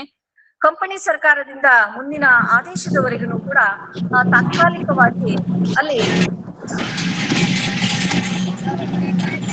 ಆತ ಮಲ್ಲಪ್ಪ ಶೆಟ್ಟಿ ಮತ್ತು ಹಾವೇರಿಯ ವೆಂಕಟರಾವ ಇವರನ್ನು ಸಂಸ್ಥಾನದ ವ್ಯವಹಾರವನ್ನ ನಿರ್ವಹಿಸಲಿಕ್ಕೆ ನೇಮಿಸುವ ಪ್ರಯತ್ನವನ್ನ ಮಾಡ್ತಾ ಇದ್ದಾನೆ. ಹಾಗೆ ಕಿತ್ತೂರಿನ ಭಂಡಾರಕ್ಕೆ ಅವನು ಬೀಗ ಮುದ್ರೆಯನ್ನ ಕೂಡ ಹಾಕ್ತಾ ಇದ್ದಾನೆ. ಅಂದ್ರೆ ಒಂದು ಸಂಸ್ಥಾನದಲ್ಲಿ ಇರುವಂತಹ ಭಂಡಾರ, ಖಜಾನೆ ಏನಿದೆಯಲ್ಲ, ಆ ಖಜಾನೆ ಕಿತ್ತೂರಿಗೆ ಸಂಬಂಧಪಟ್ಟಿರುವಂತದ್ದು. ಆದ್ರೆ ಆ ಒಂದು ಕಿತ್ತೂರಿಗೆ ಸಂಬಂಧಪಟ್ಟಿರುವಂತಹ ಇಡೀ ಖಜಾನೆಯನ್ನ ತ್ಯಾಕರೆ ತನ್ನ ವಶಕ್ಕೆ ಒಳಪಡಿಸುವುದರ ಮೂಲಕವಾಗಿ ಆರ್ಥಿಕವಾಗಿ ಅವರನ್ನ ದುರ್ಬಲಗೊಳಿಸುವಂತಹ ಒಂದು ಪ್ರಯತ್ನವನ್ನ ಮಾಡ್ತಾ ಇದ್ದಾನೆ. ಅಂತಃಪುರದ ದೇವರ ಮನೆಯಲ್ಲಿ ಇರುವಂತಹ ಒಂದು ಖಜಾನೆಗೆ ಬೀಗ ಮುದ್ರೆಯನ್ನ ಹಾಕುವ ಸಂದರ್ಭದಲ್ಲಿ ತ್ಯಾಕರೆ ಒಳಬಂದಿರುವ ಸಂದರ್ಭವನ್ನು ಕೂಡ ಜನಪದದ ಗೀತೆಯಲ್ಲಿ ಆಕೆಗೆ ಯಾವ ರೀತಿಯಾಗಿ ಆಕ್ರೋಶ ಬಂದಿತ್ತು ಅನ್ನುವಂಥದ್ದನ್ನ ನಮ್ಮ ಜನಪದಕಾರರು ಹೇಳ್ತಾ ಇದ್ದಾರೆ. ತ್ಯಾಕರೆ ಮುಸುವ ಬೂಟುಗಾಲಲ್ಲಿ ಒಳಗೆ ಹೊಕ್ಕಾನವ್ವ, ನೋಡಿದ ಚೆನ್ನವ್ವನ ತಡಿಯಾವು ತಾಪುಗಳು, ಹಾಗೆ ಒಳಗೆ ಹಲ್ಲು ಕಡಿದಾಳು ಅನ್ನುವಂತಹ ಮಾತು ಇಲ್ಲಿ ಬರ್ತಾ ಇದೆ. ಅಂದ್ರೆ ಆ ಕಾಲ ಸಂದರ್ಭದಲ್ಲಿ ತ್ಯಾಕರೆಯನ್ನ ಎದುರಿಸುವ ಒಂದು ಸಾಮರ್ಥ್ಯ ಆಕೆಗೆ ಇಲ್ಲದೆ ಹೋದರೂ ಕೂಡ ಆಕೆ ಆ ತಾಪವನ್ನ ಮಾಡ್ಕೊಳ್ತಾ ಇದ್ದಾಳೆ, ಅವನನ್ನ ಎದುರಿಸುವ ಪ್ರಯತ್ನವನ್ನ ಮಾಡ್ತಾ ಇದ್ದಾಳೆ. ಅದು ಬಹಳ ಮುಖ್ಯವಾಗಿರುವಂತದ್ದು. ಹಾಗೆ ಏಕಾಂತದ ಭೇಟಿಗೆ ತ್ಯಾಕರೆ ಆಕೆಯನ್ನ ಬಯಸಿದಾಗಲೂ ಕೂಡ ಏಕಾಂತದ ಭೇಟಿಗೆ ಆಕೆ ಅವಕಾಶವನ್ನ ಕೊಡುವುದಿಲ್ಲ. ನೂಕಿವನ ಎದೆ ಹಿಡಿದು ಹಿಂದಕ್ಕೆ ರಕ್ತ ಬಂದರೆ ನೋಡಬಹುದೆಂದು ಅಗಸಿ ಬಾಗಲನ್ನು ಅನುಮಾನವಿಲ್ಲದೆ ಹಾಕ್ಸ್ಯಾಳೋ, ಕದನಕ್ಕೆ ಮುಖವಾದಿ ತಿನ್ನು ಅನ್ನುವಂತಹ ಮಾತು ಬರ್ತಾ ಇದೆ. ಅಂದ್ರೆ ಒಬ್ಬ ದಿಟ್ಟ ರಾಣಿಯಾಗಿರುವಂತಹ ಈಕೆ ಸ್ವಾಭಿಮಾನಕ್ಕೆ ಧಕ್ಕೆ ಬಂದಾಗ ಆತ ಯಾರು ಅನ್ನುವಂಥದ್ದನ್ನು ಕೂಡ ಲೆಕ್ಕಿಸದೆ ಅವನನ್ನ ಎದೆ ಹಿಡಿದು ನೂಕುವಂತಹ ಮತ್ತು ಅಗಸಿಯ ಬಾಗಿಲನ್ನ ಹಾಕುವುದರ ಮೂಲಕವಾಗಿ ತನ್ನ ಪ್ರಜೆಗಳನ್ನ ರಕ್ಷಿಸುವಂತಹ ಒಂದು ಕೆಲಸವನ್ನ ಮಾಡಿದ್ಲು ಅನ್ನುವಂಥದ್ದು ಬಹಳ ಹೆಮ್ಮೆ ಪಡಬೇಕಾಗಿರುವಂತಹ ಒಂದು ಸನ್ನಿವೇಶ. ಹಾಗಾಗಿ ತನ್ನ ಒಂದು ರಾಜ್ಯಕ್ಕೆ ಅಥವಾ ತನ್ನ ಒಂದು ರಾಷ್ಟ್ರಕ್ಕೆ, ತನ್ನ ಒಂದು ನಾಡಿಗೆ, ನಾಡಿನ ಸ್ವಾಭಿಮಾನಕ್ಕೆ ಧಕ್ಕೆ ಬಂದಂತ ಸಂದರ್ಭದಲ್ಲಿ ರಾಣಿ ಆಕೆ ಅದನ್ನ ಪ್ರತಿರೋಧಿಸ್ತಾ ಇದ್ದಾಳೆ, ಪ್ರತಿಭಟಿಸ್ತಾ ಇದ್ದಾಳೆ, ವಿರೋಧಿಸ್ತಾ ಇದ್ದಾಳೆ. ಹಾಗೆ ಬ್ರಿಟಿಷ್ ಗವರ್ನರಿಗೆ ಆಕೆ ಪತ್ರವನ್ನ ಕೂಡ ಬರಿತಾ ಇದ್ದಾಳೆ. ರಾಜ್ಯದ ಒಂದು ಭಂಡಾರಕ್ಕೆ ಬೀಗ ಮುದ್ರೆಯನ್ನ ಹಾಕಿದಂತ ಸಂದರ್ಭದಲ್ಲಿ, ಯಾಕೆ ಅಂತಂದ್ರೆ ಕಿತ್ತೂರು ಸಂಸ್ಥಾನ ಅದು ಬಹುಸಂಖ್ಯಾತರಿಗೆ ಆಶ್ರಯವನ್ನ ಒದಗಿಸಿದಂತಹ ನಾಡಾಗಿತ್ತು. ಹಾಗೆ ಜಂಗಮರಿಗೆ ದಾಸೋಹ ಮಾಡುವಂತಹ ಒಂದು ಪದ್ಧತಿ ಆ ಕಾಲಕ್ಕೆ ಆಕೆ ಅದನ್ನ ಅನುಕರಿಸ್ತಾ ಬರ್ತಾ ಇದ್ಲು ಅನ್ನುವಂತಹ ಒಂದು ಮಾಹಿತಿ ಒಂದು ಪತ್ರದ ಮೂಲಕವಾಗಿ ನಮಗೆ ಗೊತ್ತಾಗ್ತಾ ಇದೆ. ಬ್ರಿಟಿಷ್ ಗವರ್ನರನಿಗೆ ರಾಣಿ ಚೆನ್ನಮ್ಮ ಪತ್ರವನ್ನ ಬರಿತಾ ಇದ್ದಾಳೆ. ಆ ಪತ್ರದಲ್ಲಿ ಆಕೆ ಹೇಳ್ತಾ ಇದ್ದಾಳೆ, many Jangamas are constantly coming here for giving arms to whom no appropriate place has been reserved. We never go out for friendship's sake. However, we had an interview with Mr. Thackeray to this God has reduced us ಅನ್ನುವಂತ ಮಾತು ಬರ್ತಾ ಇದೆ. ಅಂದ್ರೆ ಥ್ಯಾಕರೆಗೆ ಎಷ್ಟೋ ವಿಚಾರವಾಗಿ ನಾವು ಹೇಳಿದ್ರು ಕೂಡ ಥ್ಯಾಕರೆ ಅದನ್ನ ಅರ್ಥೈಸಿಕೊಳ್ತಾ ಇಲ್ಲ. ಯಾಕೆ ಅಂತಂದ್ರೆ ನಮ್ಮ ಒಂದು ರಾಜ್ಯಕ್ಕೆ ಬಹಳಷ್ಟು ಜನ ಜಂಗಮರು ಬರ್ತಾರೆ, ಜಂಗಮರಿಗೆ ಆಶ್ರಯವನ್ನ ಕೊಡುವಂತಹ ಮತ್ತು ಜಂಗಮರಿಗೆ ನಾವು ಅಲ್ಲಿ ದಾಸೋಹವನ್ನ ಮಾಡುವಂತಹ ಒಂದು ಕ್ರಿಯೆ ನಡೀತಾ ಇದೆ. ಆದ್ರೆ ನಮ್ಮ ಒಂದು ಭಂಡಾರಕ್ಕೆ ಖಜಾನೆಗೆ ಬೀಗ ಮುದ್ರೆಯನ್ನ ಹಾಕಿ ಅದಕ್ಕೆ ತನ್ನದೇ ಆಗಿರುವಂತಹ ಒಂದು ಸೀಲನ್ನ ಹಾಕುವುದರ ಮೂಲಕವಾಗಿ ನಮ್ಮನ್ನ ಆರ್ಥಿಕವಾಗಿ ದುರ್ಬಲಗೊಳಿಸ್ತಾ ಇದ್ದಾನೆ ಎನ್ನುವಂತಹ ಮಾತು ರಾಣಿ ಚೆನ್ನಮ್ಮನ ಜಂಗಮ ನಿಷ್ಠೆಯನ್ನ ನಾವಿಲ್ಲಿ ಗುರುತಿಸಬಹುದಾಗಿದೆ. ಹೀಗೆ ಥ್ಯಾಕರೆ ಅಕ್ಟೋಬರ್ 21 ಬೆಳಿಗ್ಗೆ ಸ್ಟೀವನ್ಸನ್ ಮತ್ತು ಇಲಿಯಟರ್ ಅನ್ನ ಒಂದು ಕರಾರು ಪತ್ರಕ್ಕೆ ಸಹಿ ಹಾಕಿಸಿಕೊಳ್ಳುವ ಸಲುವಾಗಿ ರಾಣಿ ಚೆನ್ನಮ್ಮನ ಹತ್ರಕ್ಕೆ ಕಳಿಸಿಕೊಡ್ತಾ ಇದ್ದಾನೆ. ಆದ್ರೆ ಆ ರಾಣಿ ಚೆನ್ನಮ್ಮ ಆ ಕರಾರು ಪತ್ರಕ್ಕೆ ಸಹಿಯನ್ನ ಹಾಕೋದಿಲ್ಲ. ಕಾರಣ ಏನು ಅಂತಂದ್ರೆ ಅಲ್ಲಿ ಆ ಪತ್ರದಲ್ಲಿ ಇರುವಂತಹ ಮಾಹಿತಿ ಏನಿರುತ್ತೆ ಅಂತಂದ್ರೆ ಕಿತ್ತೂರು ಖಜಾನೆಯ ಸುರಕ್ಷತೆಗೆ ಬದ್ಧರಾಗುವಂತಹ ಮತ್ತು ಅದಕ್ಕೆ ತಪ್ಪಿದರೆ ಜುಲ್ಮಾನೆಯನ್ನ ಕೊಡಬೇಕು ಅನ್ನುವಂತಹ ಒಂದು ಮಾಹಿತಿ ಅದರೊಳಗೆ ಇರತ್ತೆ. ಹಾಗಾಗಿ ಥ್ಯಾಕರೆ ಹೇಳುವಂತಹ ಈ ಒಂದು ಪತ್ರಕ್ಕೆ ರಾಣಿ ಸಹಿಯನ್ನ ಹಾಕೋದಿಲ್ಲ. ಹಾಗೆ ಆಕೆ ಅವನ ಆ ಒಂದು ವಿಚಾರವನ್ನ ಕುರಿತಾಗಿ ಆಕೆ ಪ್ರಶ್ನೆಗಳನ್ನ ಕೂಡ ಹಾಕುವ ಪ್ರಯತ್ನವನ್ನ ಮಾಡ್ತಾ ಇದ್ದಾಳೆ. ಹಾಗಾಗಿ ನಾಡಿನ ರಕ್ಷಣೆಯ ಸಂದರ್ಭ ಬಂದಾಗ ಕಿತ್ತೂರಿನ ವೀರರಿಗೆ ಸ್ಫೂರ್ತಿಯನ್ನ ತುಂಬುವಂತಹ ಕೆಲಸವನ್ನ ಆಕೆ ಮಾಡ್ತಾ ಇದ್ದಾಳೆ. ಹಾಗೆ ದಂಡನಾಯಕ ಗುರುಸಿದ್ದಪ್ಪ ರಾಣಿಯ ಆಜ್ಞೆಯಂತೆ ಸೈನ್ಯವನ್ನ ಕೂಡ ಆತ ಸಜ್ಜುಗೊಳಿಸ್ತಾ ಇದ್ದಾನೆ. ಇಂತಹ ಒಂದು ಸಂದರ್ಭದಲ್ಲಿ ಕ್ರಿಸ್ತಶಕ 1824 ಅಕ್ಟೋಬರ್ 23ರಂದು ಅಲ್ಲಿ ಯುದ್ಧ ನಡೀತಾ ಇದೆ. ಕಿತ್ತೂರು ಸೈನ್ಯಕ್ಕೂ ಮತ್ತು ಥ್ಯಾಕರೆಯ ಸೈನ್ಯಕ್ಕೂ, ಬ್ರಿಟಿಷರ ಸೈನ್ಯಕ್ಕೂ ಅಲ್ಲಿ ಯುದ್ಧ ನಡೀತಾ ಇದೆ. ರಾಣಿಯ ಆಜ್ಞೆಯ ಮೇರೆಗೆ ಆಕೆಯ ಅಂಗರಕ್ಷಕನಾಗಿರುವಂತಹ ಅಮಟೂರು ಬಾಳಾ ಸಾಹೇಬನು ಅಲ್ಲಿ ಆತ ಪ್ರಹಾರವನ್ನ ಮಾಡ್ತಾ ಇರುವ ಸಂದರ್ಭದಲ್ಲಿ ಥ್ಯಾಕರೆ ನೆಲಕ್ಕೆ ಉರುಳ್ತಾ ಇದ್ದಾನೆ. ಅಲ್ಲದೆ ಕ್ಯಾಪ್ಟನ್ ಬ್ಲಾಕ್, ದಿಗ್ಬಂಧರು ಕೂಡ ಅಲ್ಲಿ ಸತ್ತೋಗ್ತಾ ಇದ್ದಾರೆ. ಥ್ಯಾಕರೆಯ ಸಹಾಯಕನಾಗಿರುವಂತಹ ಸ್ಟೀವನ್ಸನ್ ಮತ್ತು ಇಲಿಯಟರ್ ಅನ್ನ ಸೆರೆ ಹಿಡಿದು ಬಂಧನದಲ್ಲಿ ಇರಿಸ್ತಾ ಇದ್ದಾರೆ. ಇದು ನಮ್ಮ ಕಿತ್ತೂರು ನಾಡಿಗೆ ದೊರೆತಂತಹ ಪ್ರಪ್ರಥಮ ವಿಜಯೋತ್ಸವ ಅಂತ ಹೇಳಿ ನಾವು ಇದನ್ನ ಗುರುತಿಸಬಹುದು. ಯುದ್ಧದಲ್ಲಿ ಚೆನ್ನಮ್ಮಾಜಿ ತೆಗೆದುಕೊಂಡಂತಹ ಅಚಲ ನಿರ್ಧಾರ ಮತ್ತು ಶೌರ್ಯ, ಏಕಾಂತವಾಗಿ ಆಕೆ ತೆಗೆದುಕೊಳ್ಳುವಂತಹ ನಿರ್ಧಾರಗಳು ಇವೆಲ್ಲವೂ ಕೂಡ ಬ್ರಿಟಿಷ್ ಗವರ್ನರ್ಗಳನ್ನ ಮತ್ತು ಬ್ರಿಟಿಷ್ ಅಧಿಕಾರಿಗಳನ್ನ ಅವರ ಮನಸ್ಸನ್ನ ಚಂಚಲಗೊಳಿಸಿದ್ವು ಅನ್ನುವಂಥದ್ದು ನಮಗೆ ಗೊತ್ತಾಗ್ತಾ ಇದೆ. ಹಾಗಾಗಿ ಬ್ರಿಟಿಷ್ ಅಧಿಕಾರಿ ಆತ ತನ್ನ ಹಿರಿಯ ಗವರ್ನರ್ಗೆ ಪತ್ರವನ್ನ ಬರಿತಾ ಇದ್ದಾನೆ. ಚೆನ್ನಮ್ಮ ರಾಣಿ ಜೀವದ ಹಂಗು ತೊರೆದು ಆಕೆ ಯುದ್ಧವನ್ನ ಮಾಡ್ತಾ ಇದ್ದಾಳೆ. ಹಾಗಾಗಿ ಆ ಬ್ರಿಟಿಷ್ ಸೈನ್ಯವೆಲ್ಲ ತತ್ತರಿಸಿ ಹೋಗ್ಬಿಟ್ಟಿದೆ. ಆಂಗ್ಲರೆಲ್ಲ ನಿಸ್ಸಹಾಯಕವಾಗಿರುವಂತಹ ಸ್ಥಿತಿಯಲ್ಲಿ ಇದ್ದಾರೆ. ಹಾಗಾಗಿ ಬ್ರಿಟಿಷ್ ಅಧಿಕಾರಿಯಾಗಿರುವಂತಹ ವಾಕರ್ ಫುಲರ್ಟನರು ಕ್ರಿಸ್ತಶಕ 1824 ಅಕ್ಟೋಬರ್ 23 ರಾತ್ರಿ ಧಾರವಾಡದ ಅಸಿಸ್ಟೆಂಟ್ ಕಮಿಷನರ್ಗೆ ಪತ್ರವನ್ನ ಬರಿತಾ ಇದ್ದಾರೆ. ಆ ಪತ್ರದಲ್ಲಿ ಅವರು ಮಾಹಿತಿಯನ್ನ ಕೊಡ್ತಾ ಇದ್ದಾರೆ. ಏನು ಅಂತಂದ್ರೆ, ಕೂಡಲೇ ಕಿತ್ತೂರಿಗೆ ಸೈನ್ಯವನ್ನ ಕಳುಹಿಸಿಕೊಡ್ರಿ. ಯಾಕೆ ಅಂತಂದ್ರೆ ಥ್ಯಾಕರೆ ಅದಾಗ್ಲೇ ಸತ್ತೋಗ್ಬಿಟ್ಟಿದ್ದಾನೆ, ದಿಗ್ಬನ್ ಸತ್ತೋಗಿದ್ದಾನೆ. ಹಾಗೆ ಇಲಿಯಟ್ ಮತ್ತು ಸ್ಟೀವನ್ಸನ್ ಅನ್ನುವಂಥವ್ರು ಏನಾಗಿದಾರೋ ಅನ್ನುವಂಥದ್ದು ನನಗ ಗೊತ್ತಿಲ್ಲ. ಹಾಗಾಗಿ ಬೇಗನೆ ಸೈನ್ಯವನ್ನ ಕಳಿಸಿಕೊಡ್ರಿ ಅಂತ ಹೇಳಿ ಅವರು ಪತ್ರವನ್ನ ಬರಿತಾ ಇದ್ದಾರೆ. ಅಂದ್ರೆ ಒಂದು ಸಣ್ಣ ಸಂಸ್ಥಾನ, ಒಂದು ಚಿಕ್ಕ ಸಂಸ್ಥಾನದ ಅಧಿಪತ್ಯವನ್ನ ವಹಿಸಿಕೊಂಡಿರುವಂತಹ ರಾಣಿ ತೆಗೆದುಕೊಳ್ಳುವಂತಹ ಒಂದು ನಿರ್ಧಾರ, ಆಕೆ ಆಕೆ ಆಜ್ಞೆ ಮಾಡುವಂತಹ ಒಂದು ಪರಿಕ್ರಮ, ಇವೆಲ್ಲವೂ ಕೂಡ ಎಲ್ಲೋ ಒಂದು ಕಡೆಗೆ ನಮ್ಮನ್ನ ಬೆಚ್ಚಿ ಬೀಳಿಸ್ತಾ ಇದ್ದಾವೆ. ಯಾಕೆ ಅಂತಂದ್ರೆ ಅಲ್ಲಿ ಬ್ರಿಟಿಷ್ ಅಧಿಕಾರಿಗಳು ತತ್ತರಿಸಿ ಹೋಗ್ತಾ ಇದ್ದಾರೆ ಅನ್ನುವಂತ ಒಂದು ಮಾಹಿತಿ ನಮಗ ಸಿಗ್ತಾ ಇದೆ. ಹಾಗೆ ಅವರು ಪತ್ರವನ್ನ ಬರಿತಾ ಇರುವಾಗ, for God's sake send a force immediately without delay to Kittur ಅಂತ ಹೇಳ್ತಾ ಇದ್ದಾರೆ. ಅಂದ್ರೆ ಒಂದು ತಕ್ಷಣದಲ್ಲಿಯೇ ನಮಗೆ ಸೈನ್ಯವನ್ನ ಕಳಿಸಿಕೊಡ್ರಿ. ಯಾಕೆ ಅಂತಂದ್ರೆ ಪರಿಸ್ಥಿತಿ ಸಿಕ್ಕಾಪಟ್ಟೆಯಾಗಿ ಕೈಮೀರಿ ಹೋಗ್ತಾ ಇದೆ. ಕಿತ್ತೂರು ರಾಣಿ ಚೆನ್ನಮ್ಮ ನಮ್ಮ ಸೈನಿಕರನ್ನ ಮತ್ತು ನಮ್ಮ ಸೇನಾಧಿಪತಿಗಳನ್ನ ಒಬ್ಬೊಬ್ಬರನ್ನಾಗಿ ಅಲ್ಲಿ ಸತ್ತೋಗ್ತಾ ಇದ್ದಾರೆ, ಒಬ್ಬೊಬ್ಬರಾಗಿ ಕಳೆದೋಗ್ತಾ ಇದ್ದಾರೆ ಅನ್ನುವಂತಹ ಒಂದು ಮಾಹಿತಿಯನ್ನ ಈ ಒಂದು ಪತ್ರದ ಮೂಲಕವಾಗಿ ನಾವು ಗುರುತಿಸಬಹುದಾಗಿದೆ. ಯಾವುದೇ ತಡೆ ಇಲ್ಲದೆ, ಯಾವುದೇ ರೀತಿಯಾಗಿರುವಂತಹ ಒಂದು ತಡೆ ಇಲ್ಲದೆ ಅಥವಾ ಯಾವುದೇ ರೀತಿಯಾಗಿರುವಂತಹ ಒಂದು ಬೇಗನೆ ನಮಗೆ ಆ ಒಂದು ಸೈನ್ಯವನ್ನ ಕಳಿಸ್ಕೊಡ್ರಿ ಎನ್ನುವಂತಹ ಒಂದು ಮಾಹಿತಿಯನ್ನ ಬ್ರಿಟಿಷ್ ಸೈನಿಕರು ಅಥವಾ ಬ್ರಿಟಿಷ್ ಅಧಿಕಾರಿಗಳು ಮಾತಾಡ್ತಾ ಇದ್ದಾರೆ ಅಂತಂದ್ರೆ ಈ ಮಾತು ಬಹಳ ಬೇಕಾಗಿರುವಂತದ್ದು. ಹಾಗೆ ಈ ಒಂದು ಸಂದರ್ಭದಲ್ಲಿ ಕಿತ್ತೂರು ರಾಣಿ ಚೆನ್ನಮ್ಮ ಮತ್ತು ವಿಕ್ರಮ ಅಕ್ಟೋಬರ್ 24 ಮತ್ತು ನವೆಂಬರ್ 30 ನಡುವೆ ಕದನ ವಿರಾಮ ಇರುತ್ತೋ ಅಂತಹ ಒಂದು ಸಂದರ್ಭದಲ್ಲಿ ಬ್ರಿಟಿಷ್ ಅಧಿಕಾರಿಗಳಿಗೆ ಪತ್ರವನ್ನ ಬರೆಯುವುದರ ಮೂಲಕವಾಗಿ ಅಲ್ಲಿ ಪತ್ರಗಳನ್ನ ಬರೆಯುವುದರ ಮೂಲಕವಾಗಿ ಸಂಧಾನದ ಪ್ರಯತ್ನಗಳನ್ನ ನಡೆಸ್ತಾ ಇರ್ತಾರೆ. ಆದ್ರೆ ಆ ಸಂಧಾನದ ಪ್ರಯತ್ನಗಳೆಲ್ಲವೂ ವಿಫಲ ಆಗ್ತಾ ಇದ್ದಾವೆ. ಚಾಪ್ಲಿನ್ ರಾಣಿಯ ಬೇಡಿಕೆಗಳನ್ನೆಲ್ಲ ತಿರಸ್ಕರಿಸ್ತಾ ಇದ್ದಾನೆ. ನವೆಂಬರ್ 12ರಂದು ಧಾರವಾಡದ ಅಧಿಕಾರಿ ಮನ್ರೋಗೆ ಕಿತ್ತೂರು ರಾಣಿ ಚೆನ್ನಮ್ಮ ಪತ್ರವನ್ನ ಬರಿತಾ ಇದ್ದಾಳೆ. ಆದ್ರೆ ಆ ಪತ್ರ ವ್ಯವಹಾರ ಯಾವುದೂ ಕೂಡ ಫಲಕಾರಿ ಆಗೋದಿಲ್ಲ.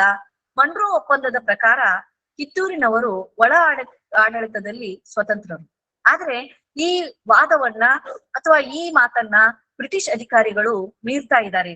ಹಾಗಾಗಿ ಆ ಪ್ರಕಾರವಾಗಿ ಅನೇಕ ಪತ್ರಗಳನ್ನ ಬ್ರಿಟಿಷರಿಗೆ ರಾಣಿ ಬರೀತಾ ಇದ್ದಾಳೆ. ಅಂದ್ರೆ ಕಿತ್ತೂರು ಸ್ವತಂತ್ರವಾಗಿರುವಂತದ್ದು ಯಾಕೆ ಅಂತಂದ್ರೆ ನಾವು ಮನ್ರೋ ಒಪ್ಪಂದವನ್ನ ಮಾಡ್ಕೊಂಡಿದೀವಿ ಅನ್ನುವಂತಹ ಒಂದು ಬೇಡಿಕೆಗಳನ್ನ ಮತ್ತು ಅವರನ್ನ ಕನ್ವಿನ್ಸ್ ಮಾಡ್ಲಿಕ್ಕೆ ಬಹಳಷ್ಟು ಪ್ರಯತ್ನಗಳನ್ನ ಆಕೆ ಮಾಡ್ತಾ ಇದ್ದಾಳೆ. ಆದ್ರೆ ಆ ಪತ್ರ ವ್ಯವಹಾರ ಯಾವುದನ್ನು ಕೂಡ ಚಾಪ್ಲಿನ್ ಒಪ್ಕೊಳ್ಳೋದಿಲ್ಲ. ಹಾಗಾಗಿ ಆ ಒಂದು ಪ್ರಯತ್ನಗಳೆಲ್ಲವೂ ವಿಫಲ ಆಗ್ತಾ ಇದ್ದಾವೆ. ಈ ಎಲ್ಲಾ ಪತ್ರಗಳನ್ನ ಇವತ್ತು ನಾವು ಇಂಗ್ಲೆಂಡಿನಲ್ಲಿ ಮತ್ತು ಅನೇಕ ಪ್ರಾಚ್ಯ ವಸ್ತು ಸಂಶೋಧನಾ ಇಲಾಖೆಗಳಲ್ಲಿ ನಾವು ಈ ಪತ್ರಗಳನ್ನ ನೋಡಬಹುದಾಗಿದೆ. ಹಾಗೆ ಇನ್ನೊಂದು ವಿಚಾರವನ್ನ ನಾವು ಗಮನಿಸ್ಕೊಳ್ಳುವಾಗ, ಚಾಪ್ಲಿನ್ ಡಿಸೆಂಬರ್ 1 ಒಳಗಾಗಿ ಶರಣಾಗ್ಬೇಕು, ಶರಣ ಆಗದೆ ಹೋದ್ರೆ ಯುದ್ಧ ಸಾರ್ತೀವಿ ಎನ್ನುವಂತಹ ಮಾಹಿತಿಯನ್ನ ರಾಣಿಗೆ ತಲುಪಿಸ್ತಾ ಇದ್ದಾರೆ. ಆದ್ರೆ ಸ್ವಾಭಿಮಾನಿಯಾಗಿರುವಂತಹ ಚೆನ್ನಮ್ಮ ಶರಣಾಗತಿಗೆ ಒಪ್ಕೊಳ್ಳೋದಿಲ್ಲ. ಸ್ವಾಭಿಮಾನವನ್ನ ಬಿತ್ತಿ ಬೆಳೆದಂತಹ ರಾಣಿ ಇಡೀ ಉತ್ತರ ಕರ್ನಾಟಕದ ಜನತೆಯ ಸ್ವಾಭಿಮಾನದ ಪ್ರತೀಕ ಆಗಿದ್ದಾಳೆ. ಹಾಗಾಗಿ ಆಕೆ ತನ್ನ ರಾಜ್ಯದ ಎಲ್ಲಾ ಸೈನಿಕರಲ್ಲೂ ಕೂಡ ಸ್ವಾಭಿಮಾನದ ಮತ್ತು ಸ್ವನಾಡನ್ನ ಉಳಿಸಿಕೊಳ್ಳಲಿಕ್ಕೆ ಬೇಕಾಗಿರುವಂತಹ ಒಂದು ಛಾತಿಯನ್ನ ಮೂಡಿಸುವ ಪ್ರಯತ್ನವನ್ನ ಮಾಡ್ತಾ ಇದ್ದಾಳೆ. ಡಿಸೆಂಬರ್ 3ರಂದು ಯುದ್ಧ ಘೋಷಣೆ ಆಗ್ತದ. ಕಿತ್ತೂರು ಕೋಟೆಯ ಮೇಲೆ ದಾಳಿಯನ್ನ ಮಾಡ್ತಾ ಇದ್ದಾರೆ. ಕಿತ್ತೂರು ವೀರರಾದಂತಹ ಸರ್ದಾರ್ ಗುರುತಪ್ಪ, ಗಜಗಿದ್ದ, ಇಚ್ಚುಗತ್ತಿ ಚನ್ನಬಸಪ್ಪ, ಅಮಟೂರು ಬಾಳಪ್ಪ, ಸಂಗೊಳ್ಳಿ ರಾಯಣ್ಣನಂತಹ ಧೀರ ಸುಪುತ್ರರು ವೀರತ್ವದಿಂದ ಹೋರಾಡ್ತಾ ಇದ್ದಾರೆ. ಆದ್ರೆ ಕಿತ್ತೂರು ಹೋರಾಟ ನಡೀತಾ ಇರುವ ಸಂದರ್ಭದಲ್ಲಿ ಕಿತ್ತೂರು ಹಾಳಾದದ್ದು ಎಲ್ಲಿಂದಲೋ ಬಂದಂತಹ ಬ್ರಿಟಿಷರಿಂದ ಅಲ್ಲ ಅನ್ನುವಂತಹ ಮಾಹಿತಿ ನಮಗ ಗೊತ್ತಾಗ್ತಾ ಇದೆ. ಯಾಕೆ ಅಂತಂದ್ರೆ ಸ್ಥಳೀಯ ಆಡಳಿತಗಾರರು, ಸ್ಥಳೀಯ ಪ್ರಜೆಗಳೇ ಇಲ್ಲಿ ಮೋಸವನ್ನ ಮಾಡುವಂತಹ ಪ್ರಯತ್ನಗಳು ಆಗ್ತಾ ಇದ್ದಾವೆ. ಅಲ್ಲೇ ಇರುವಂತಹ ಕಿತ್ತೂರಿನವರೇ ಆಗಿರುವಂತಹ ಅಲ್ಲಪ್ಪ ಗೌಡ, ಮಲ್ಲಪ್ಪ ಶೆಟ್ಟಿ, ಕಲ್ಲೂರು ಕರಬಸಪ್ಪ, ಗೋವಿಂದ ಭಟ್ಟ, ಹುರುಕಡ್ಲಿ ಶಿವಬಸಪ್ಪ, ವೆಂಕಟರಾವ, ಶಿವಲಿಂಗ ಸ್ವಾಮಿ, ವಿಠಲ ಗೋಪಾಲದಾಸ, ಗೆಜ್ಜೆ ಮಹಾಂತವ್ವ, ಹೀಗೆ ಬಹಳಷ್ಟು ದ್ರೋಹಿಗಳ ಪಿತೂರಿ ನಡೆದು ಅಲ್ಲಿ ಮೋಸ ಆಗ್ತಾ ಇದೆ. ಅದನ್ನ ನಮ್ಮ ಜನಪದ ಗೀತೆಯಲ್ಲಿ ಹೀಗೆ ಹೇಳ್ತಾ ಇದ್ದಾರೆ: ಹೊನ್ನು ಹಣಗಳನ್ನ ಈವೆ, ಮಣ್ಣನ್ನು ನಿನಗೀವೆ, ಬೇಡಿದ್ದನ್ನು ಈವೆ ಗೋವಿಂದ, ಮನಸ್ಸಿಟ್ಟು ಮದ್ದಿಗೆ ಎಣ್ಣೆ ನೀ ಬೆರೆಸೋ. ಮನಸ್ಸಿಟ್ಟು ಆ ಮದ್ದು ಗುಂಡುಗಳು ಹಾರದೇ ಇರುವ ರೀತಿಯಲ್ಲಿ ಮಾಡು, ನಿನಗೆ ನಾನು ಬೇಡಿದ್ದನ್ನೆಲ್ಲ ಕೊಡ್ತೀನಿ ಎನ್ನುವಂತಹ ಒಂದು ಮಾಹಿತಿಯನ್ನ ನಮಗೆ ಈ ಒಂದು ಜನಪದ ಗೀತೆ ಹೇಳ್ತಾ ಇದೆ. ಅಂದ್ರೆ ಹೊಣ್ಣು ಹಣಗಳನ್ನ ಕೊಡುವುದಷ್ಟೇ ಅಲ್ಲ, ನೆಲವನ್ನ ಕೂಡ ನಿನಗೆ ಕೊಡ್ತೀನಿ. ನೀನು ಕೇಳುವಂತಹ ಹೆಣ್ಣು ಹೊಣ್ಣು ಮಣ್ಣು ಯಾವುದಕ್ಕೂ ಕಡಿಮೆ ಇರುವ ರೀತಿಯಲ್ಲಿ ನಿನಗೆ ಮಾಡೋದಿಲ್ಲ, ಎಲ್ಲವನ್ನೂ ನಿನಗೆ ಒದಗಿಸಿಕೊಡ್ತೀವಿ. ಹಾಗಾಗಿ ನೀನು ಮಾಡ್ಬೇಕಾಗಿರೋದೇನು ಅಂತಂದ್ರೆ ಮನಸ್ಸಿಟ್ಟು ಮದ್ದು ಹಾರದೇ ಇರುವ ರೀತಿಯಲ್ಲಿ ಮಾಡಿ ಮದ್ದಿಗೆ ಎಣ್ಣೆಯನ್ನ ನೀನು ಬೆರೆಸು ಅನ್ನುವಂತಹ ಮಾಹಿತಿಯನ್ನ ಈ ಒಂದು ಜನಪದ ಗೀತೆಯ ಮೂಲಕವಾಗಿ ನಾವು ಗುರುತಿಸ್ಕೊಳ್ಬಹುದು. ಹೀಗಾಗಿ ಗೋವಿಂದ ಭಟ್ಟ ಮದ್ದಿಗೆ ಲದ್ದಿಯನ್ನ ಬೆರೆಸುವುದರ ಮೂಲಕವಾಗಿ ಮತ್ತು ಹಾರದೇ ಇರುವ ರೀತಿಯಲ್ಲಿ ಅವರು ಮಾಡ್ತಾ ಹೋಗ್ತಾ ಇದ್ದಾರೆ. ಚೆನ್ನಮ್ಮನ ಮದ್ದಿಗೆ ಎಣ್ಣೆ ಉಗ್ಯಾರೋ ತನ್ನಗಾದವು ತೋಪುಗಳೆಲ್ಲ. ಅಲ್ಲಿ ಚೆನ್ನಮ್ಮನ ಮದ್ದಿಗೆ ಎಣ್ಣೆಯನ್ನ ಉಗ್ಗುವುದರ ಮೂಲಕವಾಗಿ ಆ ತೋಪುಗಳು ಹಾರದೇ ಇರುವ ರೀತಿಯಲ್ಲಿ ಮಾಡಿದ್ದಾರೆ ಅನ್ನುವಂತಹ ಮಾತುಗಳು ಕೂಡ ಅಲ್ಲಿ ಕೇಳಿ ಬರ್ತಾ ಇದ್ದಾವೆ. ಮದ್ದುಗುಂಡುಗಳು ಹಾರ್ಲೇ ಇಲ್ಲ. ಬ್ರಿಟಿಷರು ಏನು ಯೋಜನೆಗಳನ್ನ ರೂಪಿಸಿದ್ರು ಆ ಯೋಜನೆಗಳೆಲ್ಲ ಕಾರ್ಯರೂಪಕ್ಕೆ ಬರ್ತಾ ಇದ್ದಾವೆ. ಬ್ರಿಟಿಷರ ಒಡೆದು ಆಳುವ ನೀತಿ ಏನಿದೆಯಲ್ಲ ಅದು ಫಲಿಸ್ತಾ ಇದೆ. ಬ್ರಿಟಿಷ್ ಅಧಿಕಾರಿಗಳು ಕೋಟೆಯ ಒಳಗೆ ನುಗ್ತಾ ಇದ್ದಾರೆ. ಇಂತಹ ಒಂದು ಸಂದರ್ಭದಲ್ಲಿ ಕಿತ್ತೂರು ರಾಣಿ ಚೆನ್ನಮ್ಮ ಬಹಳಷ್ಟು ಸಾಹಸದಿಂದ ಬಹಳಷ್ಟು ಧೈರ್ಯದಿಂದ ಹೋರಾಟವನ್ನ ಮಾಡ್ಲಿಕ್ಕೆ ಪ್ರಯತ್ನವನ್ನ ಮಾಡ್ತಾ ಇದ್ದಾಳೆ. ಅಂತಹ ಒಂದು ಸಂದರ್ಭದಲ್ಲಿ ಚೆನ್ನವ್ವ ಗಂಡನ ಕತ್ತಿ ಹಿಡಿದಾಳು, ಚೆನ್ನವ್ವ ಸಾಹೇಬನ ಚಟ್ಟನೆ ಹೊಡೆದಾಳು ಅನ್ನುವಂತಹ ಒಂದು ಗೀತೆಗಳು ಬರ್ತಾ ಇದ್ದಾವೆ. ಅಂದ್ರೆ ಒಬ್ಬ ಹೆಣ್ಣಾಗಿ ಆಕೆ ಚಂಡಿಯಾಗಿ ಚಾಮುಂಡಿಯಾಗಿ ಗಂಡನ ಕತ್ತಿಯನ್ನ ಹಿಡಿದು ಹೋರಾಟವನ್ನ ಮಾಡ್ತಾ ಇದ್ದಾಳೆ. ಆದ್ರೆ ಆ ಹೋರಾಟ ಯಾವೂ ಕೂಡ ಫಲಪ್ರದ ಆಗೋದಿಲ್ಲ. ಯಾಕೆ ಅಂತಂದ್ರೆ ಅಲ್ಲಿ ಮೋಸ ಅನ್ನುವಂಥದ್ದು ನಡೆದು ಹೋಗ್ಬಿಟ್ಟಿದೆ. ಹಾಗಾಗಿ ಕಿತ್ತೂರು ಕೋಟೆ ಬ್ರಿಟಿಷರ ವಶವಾಗ್ತಾ ಇದೆ. ದೇಶದಳು ಕಿತ್ತೂರಿಗೆ ಮೋಸವಾಯಿತು, ಈಶ್ವರ ಮುನಿದಾನೋ ಚೆನ್ನವ್ವಗ.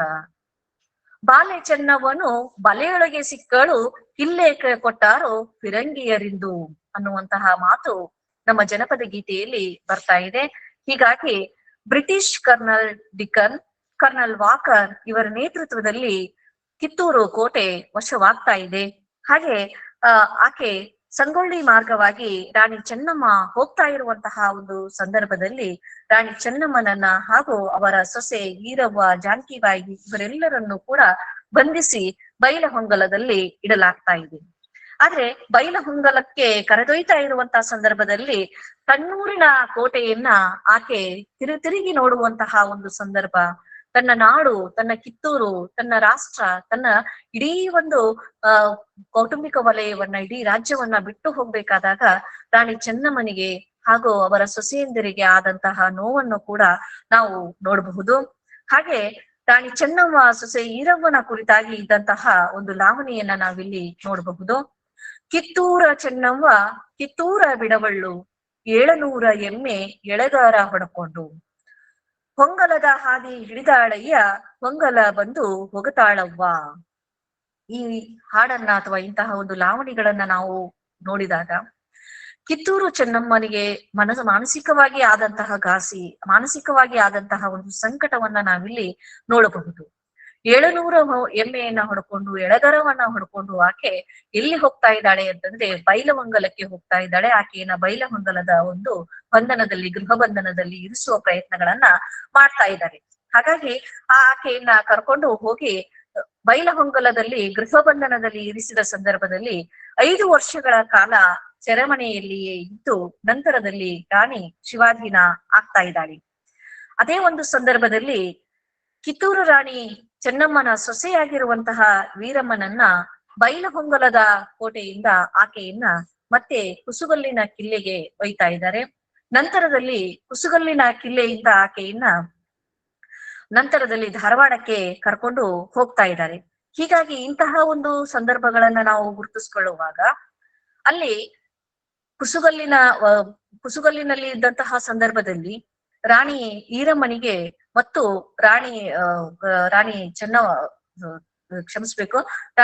ಈರಮ್ಮನಿಗೆ ಸಂಗೊಳ್ಳಿ ರಾಯಣ್ಣನ ಒಂದು ಭೇಟಿ ಆಗ್ತಾ ಇದೆ ಅನ್ನುವಂತಹ ಒಂದು ಸನ್ನಿವೇಶವನ್ನ ನಾವಿಲ್ಲಿ ನೋಡಬಹುದು.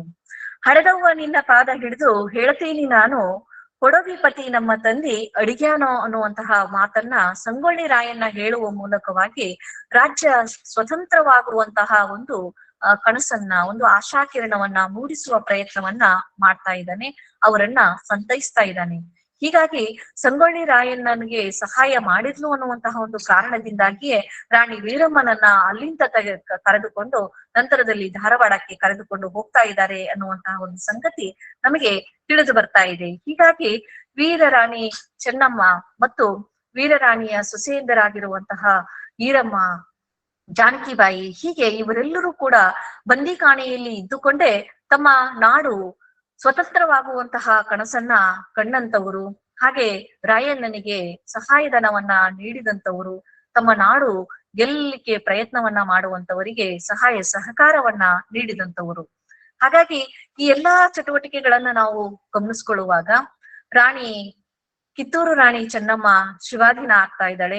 ಆನಂತರದಲ್ಲಿ ಕಿತ್ತೂರು ರಾಣಿ ವೀರಮ್ಮನನ್ನ ಧಾರವಾಡಕ್ಕೆ ಕರ್ಕೊಂಡು ಹೋಗ್ತಾ ಇದ್ದಾರೆ. ಧಾರವಾಡದಲ್ಲಿ ಇರುವಂತಹ ಉಪ್ಪಾರಗೌಡರ ಮನೆಗೆ ಕಿಟಕಿಗಳ ಇಲ್ಲದೆ ಇರುವ ಕಾರಣದಿಂದಾಗಿ ಅಲ್ಲಿ ಅಂದ್ರೆ ಯಾವುದೇ ರೀತಿಯಾಗಿರುವಂತಹ ಹೊರಗಿನ ಪ್ರಪಂಚದಲ್ಲಿ ನಡೀತಾ ಇರುವಂತಹ ಸಂಗತಿಗಳು ರಾಣಿಗೆ ತಿಳಿಯಬಾರದು ಅನ್ನುವಂತಹ ಕಾರಣದಿಂದಾಗಿ ಆಕೆಯನ್ನ ಗೃಹಬಂಧನದಲ್ಲಿ ಇಡ್ತಾ ಇದ್ದಾರೆ. ಆನಂತರದಲ್ಲಿ ಆಕೆಯನ್ನ ರವಿವಾರಪೇಟೆಯ ಕೊಂಡವಾಡ ಶೆಟ್ಟರ ಮನೆಗೆ ಕರೆದುಕೊಂಡು ಹೋಗ್ತಾ ಇದ್ದಾರೆ. ಅಲ್ಲಿ ಆಕೆ ದೈವಾಧೀನವಾಗ್ತಾ ಇದ್ದಾಳೆ ಎನ್ನುವಂತಹ ಸಂಗತಿ ನಮಗ ತಿಳಿದು ಬರ್ತಾ ಇದೆ. ಅಂದ್ರೆ ಕಿತ್ತೂರು ಸಂಸ್ಥಾನಕ್ಕೆ ಸಂಬಂಧಪಟ್ಟಿರುವಂತಹ ಬಹಳಷ್ಟು ಮಾಹಿತಿಗಳನ್ನ ನಮಗೆ ಅವರು ಪತ್ರ ವ್ಯವಹಾರಗಳಾಗಿರಬಹುದು, ಸ್ಮಾರಕಗಳಾಗಿರಬಹುದು, ಹಾಗೆ ಜನಪದ ಗೀತೆಗಳು, ಲಾವಣಿಗಳು, ಹಾಗೆ ಕೋಲು ಪದಗಳು, ಹೀಗೆ ಬಹಳಷ್ಟು ಮಾಹಿತಿಗಳನ್ನ ಕಿತ್ತೂರು ದೇಶಗತಿಗೆ ಸಂಬಂಧಪಟ್ಟಿರುವಂತಹ ಮಾಹಿತಿಗಳು ನಮಗ ತಿಳಿದು ಬರ್ತಾ ಇದ್ದಾವೆ. ಈ ಒಂದು ಸಂದರ್ಭಗಳನ್ನ ನಾವು ಗಮನಿಸ್ಕೊಳ್ಳುವಾಗ ಸ್ಮಾರಕಗಳ ಹಿನ್ನೆಲೆಯಲ್ಲಿ ಬೈಲಹೊಂಗಲದಲ್ಲಿ ಇರುವಂತಹ ರಾಣಿ ಚೆನ್ನಮ್ಮನ ಸ್ಮಾರಕವಾಗಿರಬಹುದು, ಹಾಗೆ ಕಿತ್ತೂರಿನ ಕಲ್ಮಠದಲ್ಲಿ ಇರುವಂತಹ ಸಮಾಧಿಗಳು, ಆ ಸಮಾಧಿಗಳಲ್ಲಿ ಬಹಳಷ್ಟು ಸಮಾಧಿಗಳು ಕಿತ್ತೂರು ಸಂಸ್ಥಾನಕ್ಕೆ ಸಂಬಂಧಪಟ್ಟಿರುವಂತಹ ಅರಸರು ಮತ್ತು ರಾಣಿಯರಿಗೆ ಸಂಬಂಧಪಟ್ಟಿರುವಂತಹ ಸಮಾಧಿಗಳು ನಮಗೆ ಅಲ್ಲಿ ಸಿಗ್ತಾ ಇದ್ದಾವೆ. ಅಲ್ಲದೆ ದೇಸನೂರನಲ್ಲಿರುವಂತಹ ಮಹಲು, ಆ ಮಹಲು ಕೂಡ ಕಿತ್ತೂರಿನ ರಂಜನಿ ಎನ್ನುವಂತಹ ಒಬ್ಬ ರಾಣಿಗೆ ಸಂಬಂಧಪಟ್ಟಿರುವಂತಹ ಒಂದು ಮಹಲು. ಹಾಗಾಗಿ ಆ ಮಹಲಿಗೆ ರಂಜನಿ ಮಹಲು ಅನ್ನುವಂತಹ ಮಹಲಿನ ಹೆಸರೇ ಇರುವುದನ್ನ ನಾವು ನೋಡ್ತಾ ಇದ್ದೀವಿ.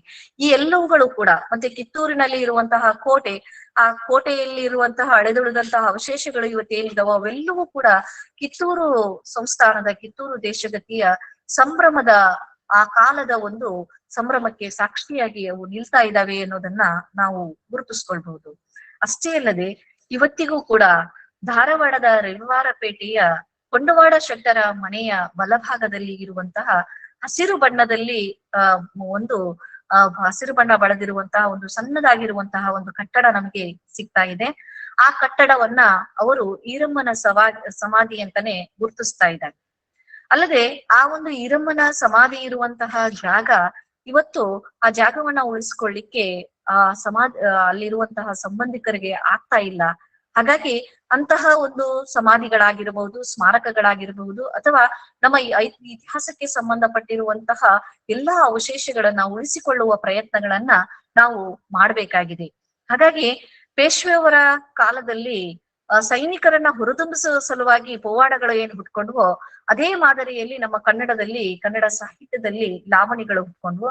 ಬಹಳಷ್ಟು ಲಾವಣಿಗಳು ಕಿತ್ತೂರು ರಾಣಿ ಚೆನ್ನಮ್ಮ, ಸಂಗೊಳ್ಳಿ ರಾಯಣ್ಣ, ಮಲ್ಲಸರ್ಜ, ಈರಮ್ಮ, ಹೀಗೆ ಬಹಳಷ್ಟು ಜನ ನಾಯಕರನ್ನ ಕುರಿತು ಲಾವಣಿಗಳು ಸೃಷ್ಟಿಗೊಂಡಿರುವುದನ್ನ ನಾವು ಗುರುತಿಸ್ಕೊಳ್ತಾ ಇದ್ದೀವಿ.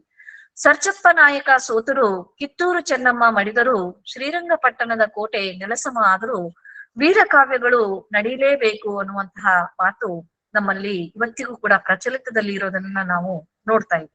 ಅಂದ್ರೆ ಇದರ ಅರ್ಥ ರಾಜ ಮಹಾರಾಜರು ಬರ್ತಾರೆ ಹೋಗ್ತಾರೆ, ಆದ್ರೆ ರಾಜ ಮಹಾರಾಜರು ಇನ್ನೊಂದು ದಿನ ಹೀಗೆ ಇದ್ದರು, ವೈಭವಯುತವಾಗಿ ಹೀಗೆ ಬಾಳಿದ್ರು ಅನ್ನುವಂತಹ ಮಾಹಿತಿಗಳನ್ನ, ಅಂತಹ ಪಳೆಯುಳಿಕೆಗಳನ್ನ ಉಳಿಸಿಕೊಂಡು ಬಂದಿರುವಂತವುಗಳು ನಮ್ಮ ಜನಪದ ಸಾಹಿತ್ಯ, ನಮ್ಮ ಲಾವಣಿಗಳು, ನಮ್ಮ ಜನಪದ ಕಥನ ಕಾವ್ಯಗಳು, ಜನಪದ ಗೀತೆಗಳು.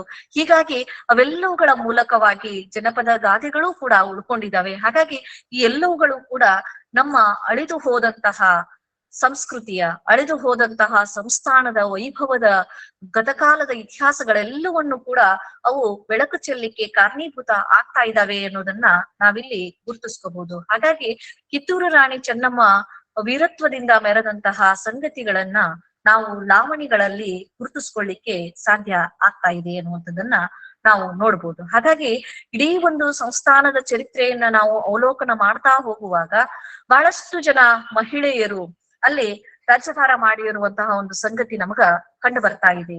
ಆ ನಂತರದಲ್ಲಿ ಬ್ರಿಟಿಷ್ ಸೈನ್ಯ ಅಥವಾ ಬ್ರಿಟಿಷ್ ಅಧಿಕಾರಿಗಳು ಕಿತ್ತೂರು ಸಂಸ್ಥಾನವನ್ನ ವಶಪಡಿಸಿಕೊಳ್ತಾ ಇದ್ದಾರೆ ಎನ್ನುವಂತಹ ಮಾಹಿತಿ ನಮಗ ಕಂಡು ಬರ್ತಾ ಇದೆ. ಕಿತ್ತೂರಿನ ಇತಿಹಾಸವನ್ನ ಪುಟಗಳನ್ನ ನಾವು ತಿರುಗುತ್ತಾ ಹೋದಾಗ ಪುರುಷರಿಗಿಂತ ಮಹಿಳೆಯರು ಕ್ಷಾತ್ರ ತೇಜಸ್ಸನ್ನ ಮೆರೆದಿರುವಂತಹ ಮಾಹಿತಿಗಳು ನಮಗ ಬಹಳಷ್ಟು ಸಿಗ್ತಾ ಇದ್ದಾವೆ. ಅದರಲ್ಲೂ ಪ್ರಪ್ರಥಮವಾಗಿ ಮಲ್ಲಮ್ಮ ಅನ್ನುವಂತಹ ಒಬ್ಬ ರಾಣಿ, ಆನಂತರದಲ್ಲಿ ಕಿತ್ತೂರು ರಾಣಿ ರುದ್ರಮ್ಮ ಆಡಳಿತದಲ್ಲಿ ಹೆಚ್ಚು ಆಸ್ಥೆಯನ್ನ ವಹಿಸದಿದ್ದರೂ ಕೂಡ ಧಾರ್ಮಿಕವಾಗಿ ಆಕೆ ಬಹಳಷ್ಟು ಕೆಲಸಗಳನ್ನ ಮಾಡ್ತಾ ಇದ್ದಾಳೆ. ಹಾಗೆ ಆಕೆ ಒಂದು ಕೃತಿಯನ್ನ ಕೂಡ ಬರಿತಾ ಇದ್ದಾಳೆ. ಕಿತ್ತೂರು ರುದ್ರಮ್ಮನಿಗೆ ಸಂಬಂಧಪಟ್ಟಿರುವಂತಹ ಸಮಾಧಿ ಇವತ್ತು ನಾವು ಮಲಪಹಾರಿ ನದಿಯ ದಂಡೆಯ ಮೇಲೆ ಇರುವುದನ್ನ ಗಮನಿಸಬಹುದು.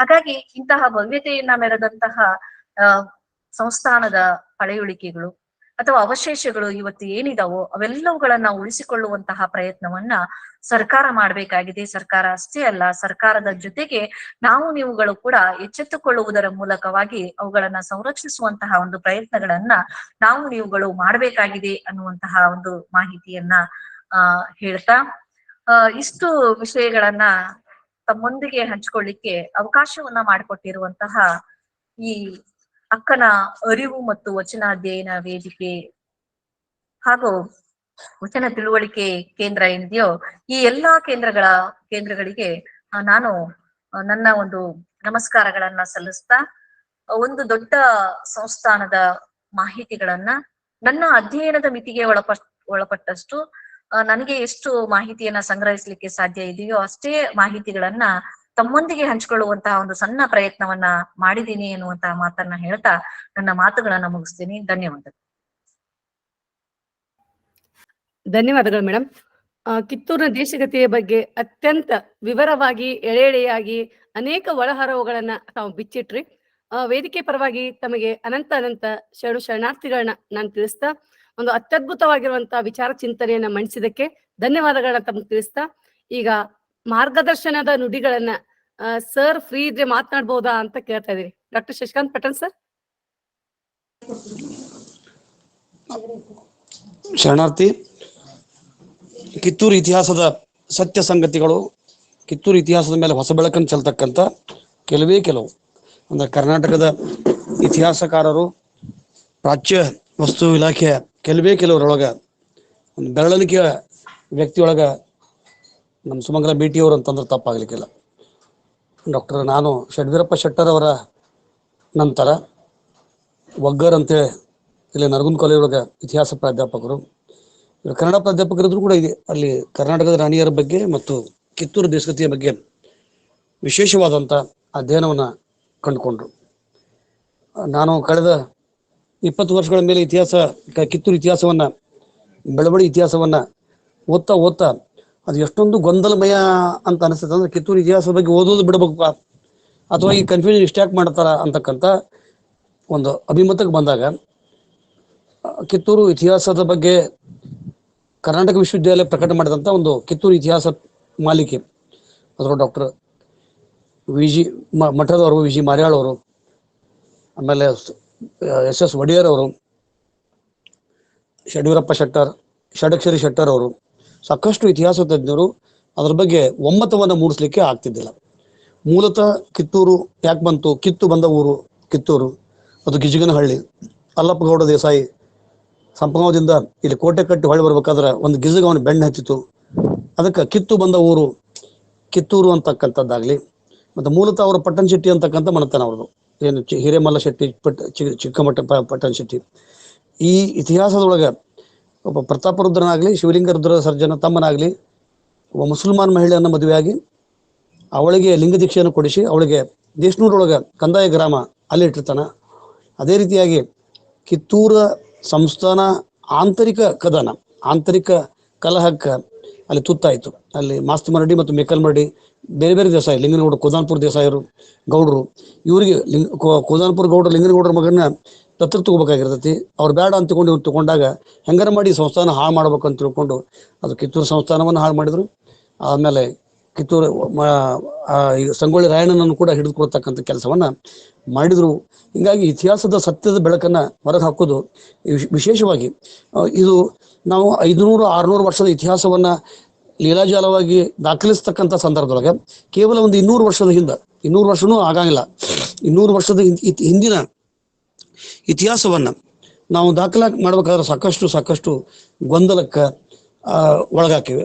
ಅದಕ್ಕೆ ಆ ದಿಶೆಯೊಳಗೆ ಡಾಕ್ಟರ್ ಸುಮಂಗಲ ಮೇಟಿ ಅವರು, ಅವ್ರ ಮನೆಯವರು ಕೂಡ ಒಬ್ಬ ಒಳ್ಳೆಯ ಪೇಂಟರು, ಆರ್ಟಿಸ್ಟು, ಅಂತಾರಾಷ್ಟ್ರೀಯ ಮನ್ನಣೆಯನ್ನು ಪಡೆದಂಥವ್ರು. ಇಬ್ಬರು ಸತಿಪತಿಗಳಿಂದ ಆದ ಭಕ್ತಿ ಹಿತೋಪದ ಶಿವಂಗಿ ಅಂತೇಳಿ ಕನ್ನಡ ಸಾಹಿತ್ಯ ಚರಿತ್ರೆ ಮತ್ತು ಇತಿಹಾಸವನ್ನ ಅರ್ಥಪೂರ್ಣವಾಗಿ ಕಟ್ಟಿಕೊಡುವಲ್ಲಿ, ವಿವೇಚನೆ ಮಾಡುವಲ್ಲಿ ಬಹಳ ದೊಡ್ಡ ಕೆಲಸವನ್ನ ಮಾಡ್ತಾ ಇದ್ದಾರೆ. ನಾವಂತೂ ಹೇಳ್ತೀನಿ, ಸುಮಂಗಲ ಇನ್ನೂ ಇದ್ರ ಬಗ್ಗೆ ಕೃತಿಗಳನ್ನು ಬರೆಸ್ರಿ, ಅವ್ರ ಬಗ್ಗೆ ಮುಕ್ತವಾಗಿ. ಈಗ ನಾನು ಅವ್ರಿಗೂ ಕೂಡ ಅವ್ರಿಗೆ ಒಂದು ವಿಷಯ ಕೊಟ್ಟಿನಿ, ಅವ್ರು ಯಾವಾಗ ಕೊಡ್ತಾರ ಅವ್ರಿಗೆ ಎಂದೂ ಡೇಟ್ ಹಾಕಿಲ್ಲ. ಅಂದ್ರೆ ಆ ರೀತಿಯಾಗಿ ಒಂದು ಪ್ರೀತಿ, ಒಂದು ವಿಶ್ವಾಸ, ನಂಬಿಕೆ ಅವ್ರ ಮೇಲಿದೆ.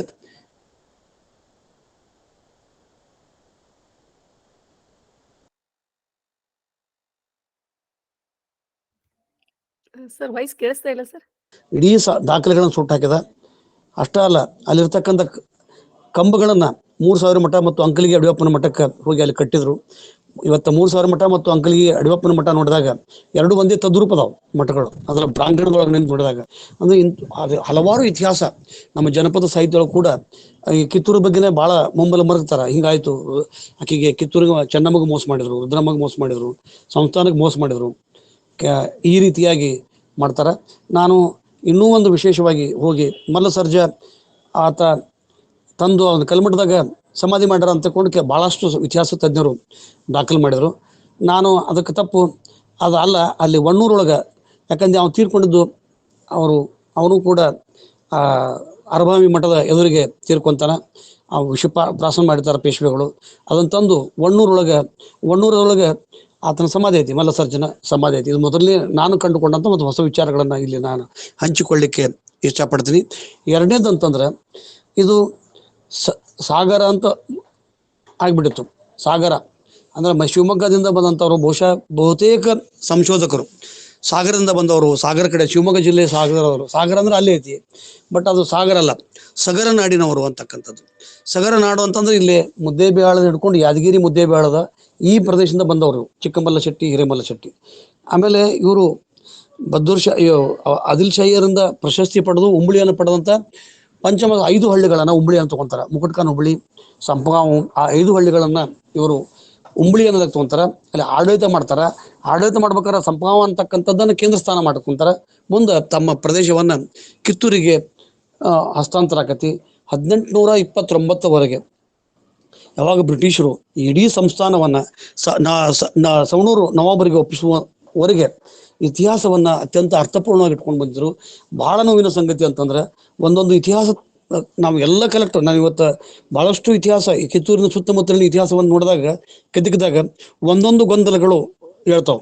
ಅದಕ್ಕೆ ನಾನು ಕಂಡುಕೊಂಡದ್ದು ಅದು ಸಾಗರ ಅಲ್ಲ, ಅದು ಸಗರ ನಾಡಿನ ಹಿರೇಮಲ್ಲ ಶೆಟ್ಟಿ, ಪಟ್ಟಣ ಶೆಟ್ಟಿ ಅಂತಕ್ಕಂಥದ್ದು. ಅಂದ್ರೆ ಇವರು ಸಗರ ನಾಡಿನವರು, ವ್ಯಾಪಾರಕ್ಕೆ ಬಂದವರು, ಮಸಾಲೆ ವ್ಯಾಪಾರಕ್ಕೆ ಬಂದವರು, ಆದಿಲ್ ಶಾಹಿಗಳಿಗೆ ಆಮೇಲೆ ಗುಂಡು, ಆಮೇಲೆ ಮದ್ದು ಸರಬರಾಜು ಮಾಡ್ತಕ್ಕಂಥವ್ರು. ಚಿನಿವಾಲ್ರು ಅಂತಕ್ಕಂಥ ಮುದ್ದೆ ಬೆಳೆದ ಚಿನಿವಾಲ್ರು ಅವ್ರ ಸಂಬಂಧಿಕರು, ಮುದ್ದೆ ಬೆಳೆದ ಕಿತ್ತೂರು ಅಂತದಾರ, ಚಿನಿವಾಲ್ರು ಅಂತಾರೆ. ಬಾಲಿ ಬಂಗಾರ ವ್ಯಾಪಾರ ಮಾಡ್ತಕ್ಕಂಥವ್ರು, ಸೊಂದೆ ಅಂತಕ್ಕಂಥವ್ರು, ಸೊರ್ಸಿಯಿಂದ ಬಂದವ್, ಕಿತ್ತೂರು ಚೆನ್ನಮ್ಮನ ವಂಶಸ್ಥರು ಅವರೆಲ್ಲ.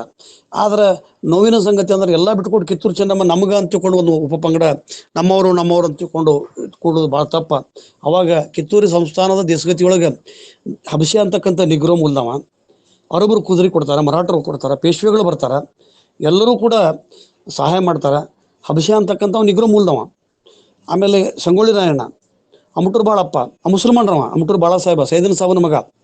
ಅಂದ್ರೆ ಇದು ಭಾರತದೊಳಗ ಅತ್ಯಂತ ಭಾರತ ಮರೆತು ಹೋದಂಥ ಇತಿಹಾಸದ ಅಧ್ಯಾಯ, ಸುವರ್ಣ ಅಧ್ಯಾಯ ಅಂತಂದ್ರೆ ಕಿತ್ತೂರು ಇತಿಹಾಸ.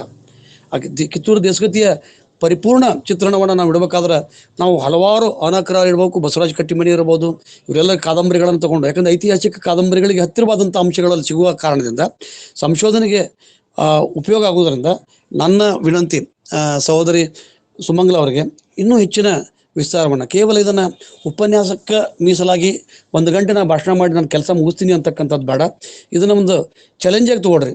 ಯಾಕಂದ್ರೆ ನನಗಾರ ಇನ್ನೂವರೆಗೆ ಒಂದು ಇತ್ಯರ್ಥವನ್ನ ಇತಿಹಾಸದೊಳಗೆ ನಾನು ಇತಿಹಾಸನ ಅದರ ಅರ್ಥನ ಹಂಗ ಇತಿ ಅಂದ್ರೆ ಸ್ವಲ್ಪ ಹಾಸ ಇಷ್ಟು ಸಂಗತಿಗಳು ಅದಾವು. What ever available evidences and documents I have claimed ಅಂತಕ್ಕಂಥದ್ದು ಇತಿಹಾಸ. ಅದು ಹಿಸ್ಟ್ರಿ ಅಂತೀವಿ ನಾವು. ಹಿಸ್ಟ್ರಿ ಅಂತಕ್ಕಂಥದ್ದನ್ನ ಸಿಕ್ಕಂಥ ದಾಖಲೆಗಳನ್ನು ನಾವು ಇಡ್ತಕ್ಕಂಥ ಕೆಲಸ ಮಾಡ್ಯಾರ. ಸಹೋದರಿ ಸುಮಂಗಲ ಮಿಟಿ ಅವರಿಗೆ ನನ್ನ ವಿನಂತಿ ಅಂದ್ರೆ, ನನ್ನ ಕಡೆಯಿಂದ ನಾನು ಕೂಡ ಅವ್ರಿಗೆ ಕಲೆಕ್ಟ್ ಮಾಡಿಕೊಡ್ತೀನಿ. ಕಿತ್ತೂರು ಇತಿಹಾಸದ ಇತ್ಯರ್ಥ ಇತಿಹಾಸ ಹಿಂಗೆ ಆಗೈತಿ. ಭಾಳ ದೊಡ್ಡ ಇವತ್ತು ಇಂಗ್ಲೆಂಡಿನ ಮ್ಯೂಸಿಯಂದೊಳಗೆ ಕಿತ್ತೂರು ಚೆನ್ನಮ್ಮನ ಉಡುಪುಗಳನ್ನಾಗಲಿ ಕತ್ತಿಗಳನ್ನಾಗಲಿ ಅಲ್ಲಿಟ್ಟಾರಲ್ಲಿ ಕಿತ್ತೂರು ಚೆನ್ನಮ್ಮಂದು. ಮತ್ತು ಕಿತ್ತೂರು ಚೆನ್ನಮ್ಮನ ಪೇಂಟಿಂಗು, ಕಿತ್ತೂರು ಚೆನ್ನಮ್ಮನ ಆಸ್ಥಾನದ ಹಲವಾರು ದಾಖಲೆಗಳು ಇವತ್ತು ಸೆಂಟ್ರಲ್ ಮ್ಯೂಸಿಯಂ ಆಫ್ ಲಂಡನ್ದೊಳಗೆ ಸಿಗ್ತಾವು.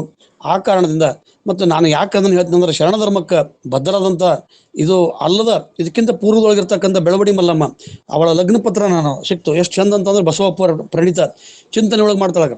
ಅವಾಗ ಪಂಚಪೀಠದವರು ಲಗ್ನಕ್ಕೆ ಬಂದರು, ಅವ್ರಿಗೆ ಅದನ್ನು ಕೊಡ್ತಾಳಾಕಿ. ಅಂದ್ರೆ ಬೆಳವಡಿ ಮಲ್ಲಮ್ಮನ ವಿಚಾರ ಆಗಲಿ, ಕಿತ್ತೂರು ಚೆನ್ನಮ್ಮ ಆಗಲಿ, ಶರಣ ಧರ್ಮಕ್ಕೆ ಬಸವ ಧರ್ಮಕ್ಕೆ ಗಟ್ಟಿಯಾಗಿ ಅವರು ನಿಂತರು. ಅವ್ರು ಕೇವಲ 234 ವರ್ಷ ರಾಜಾಡಳಿತ ಮಾಡಲಿಲ್ಲ. It's not A small.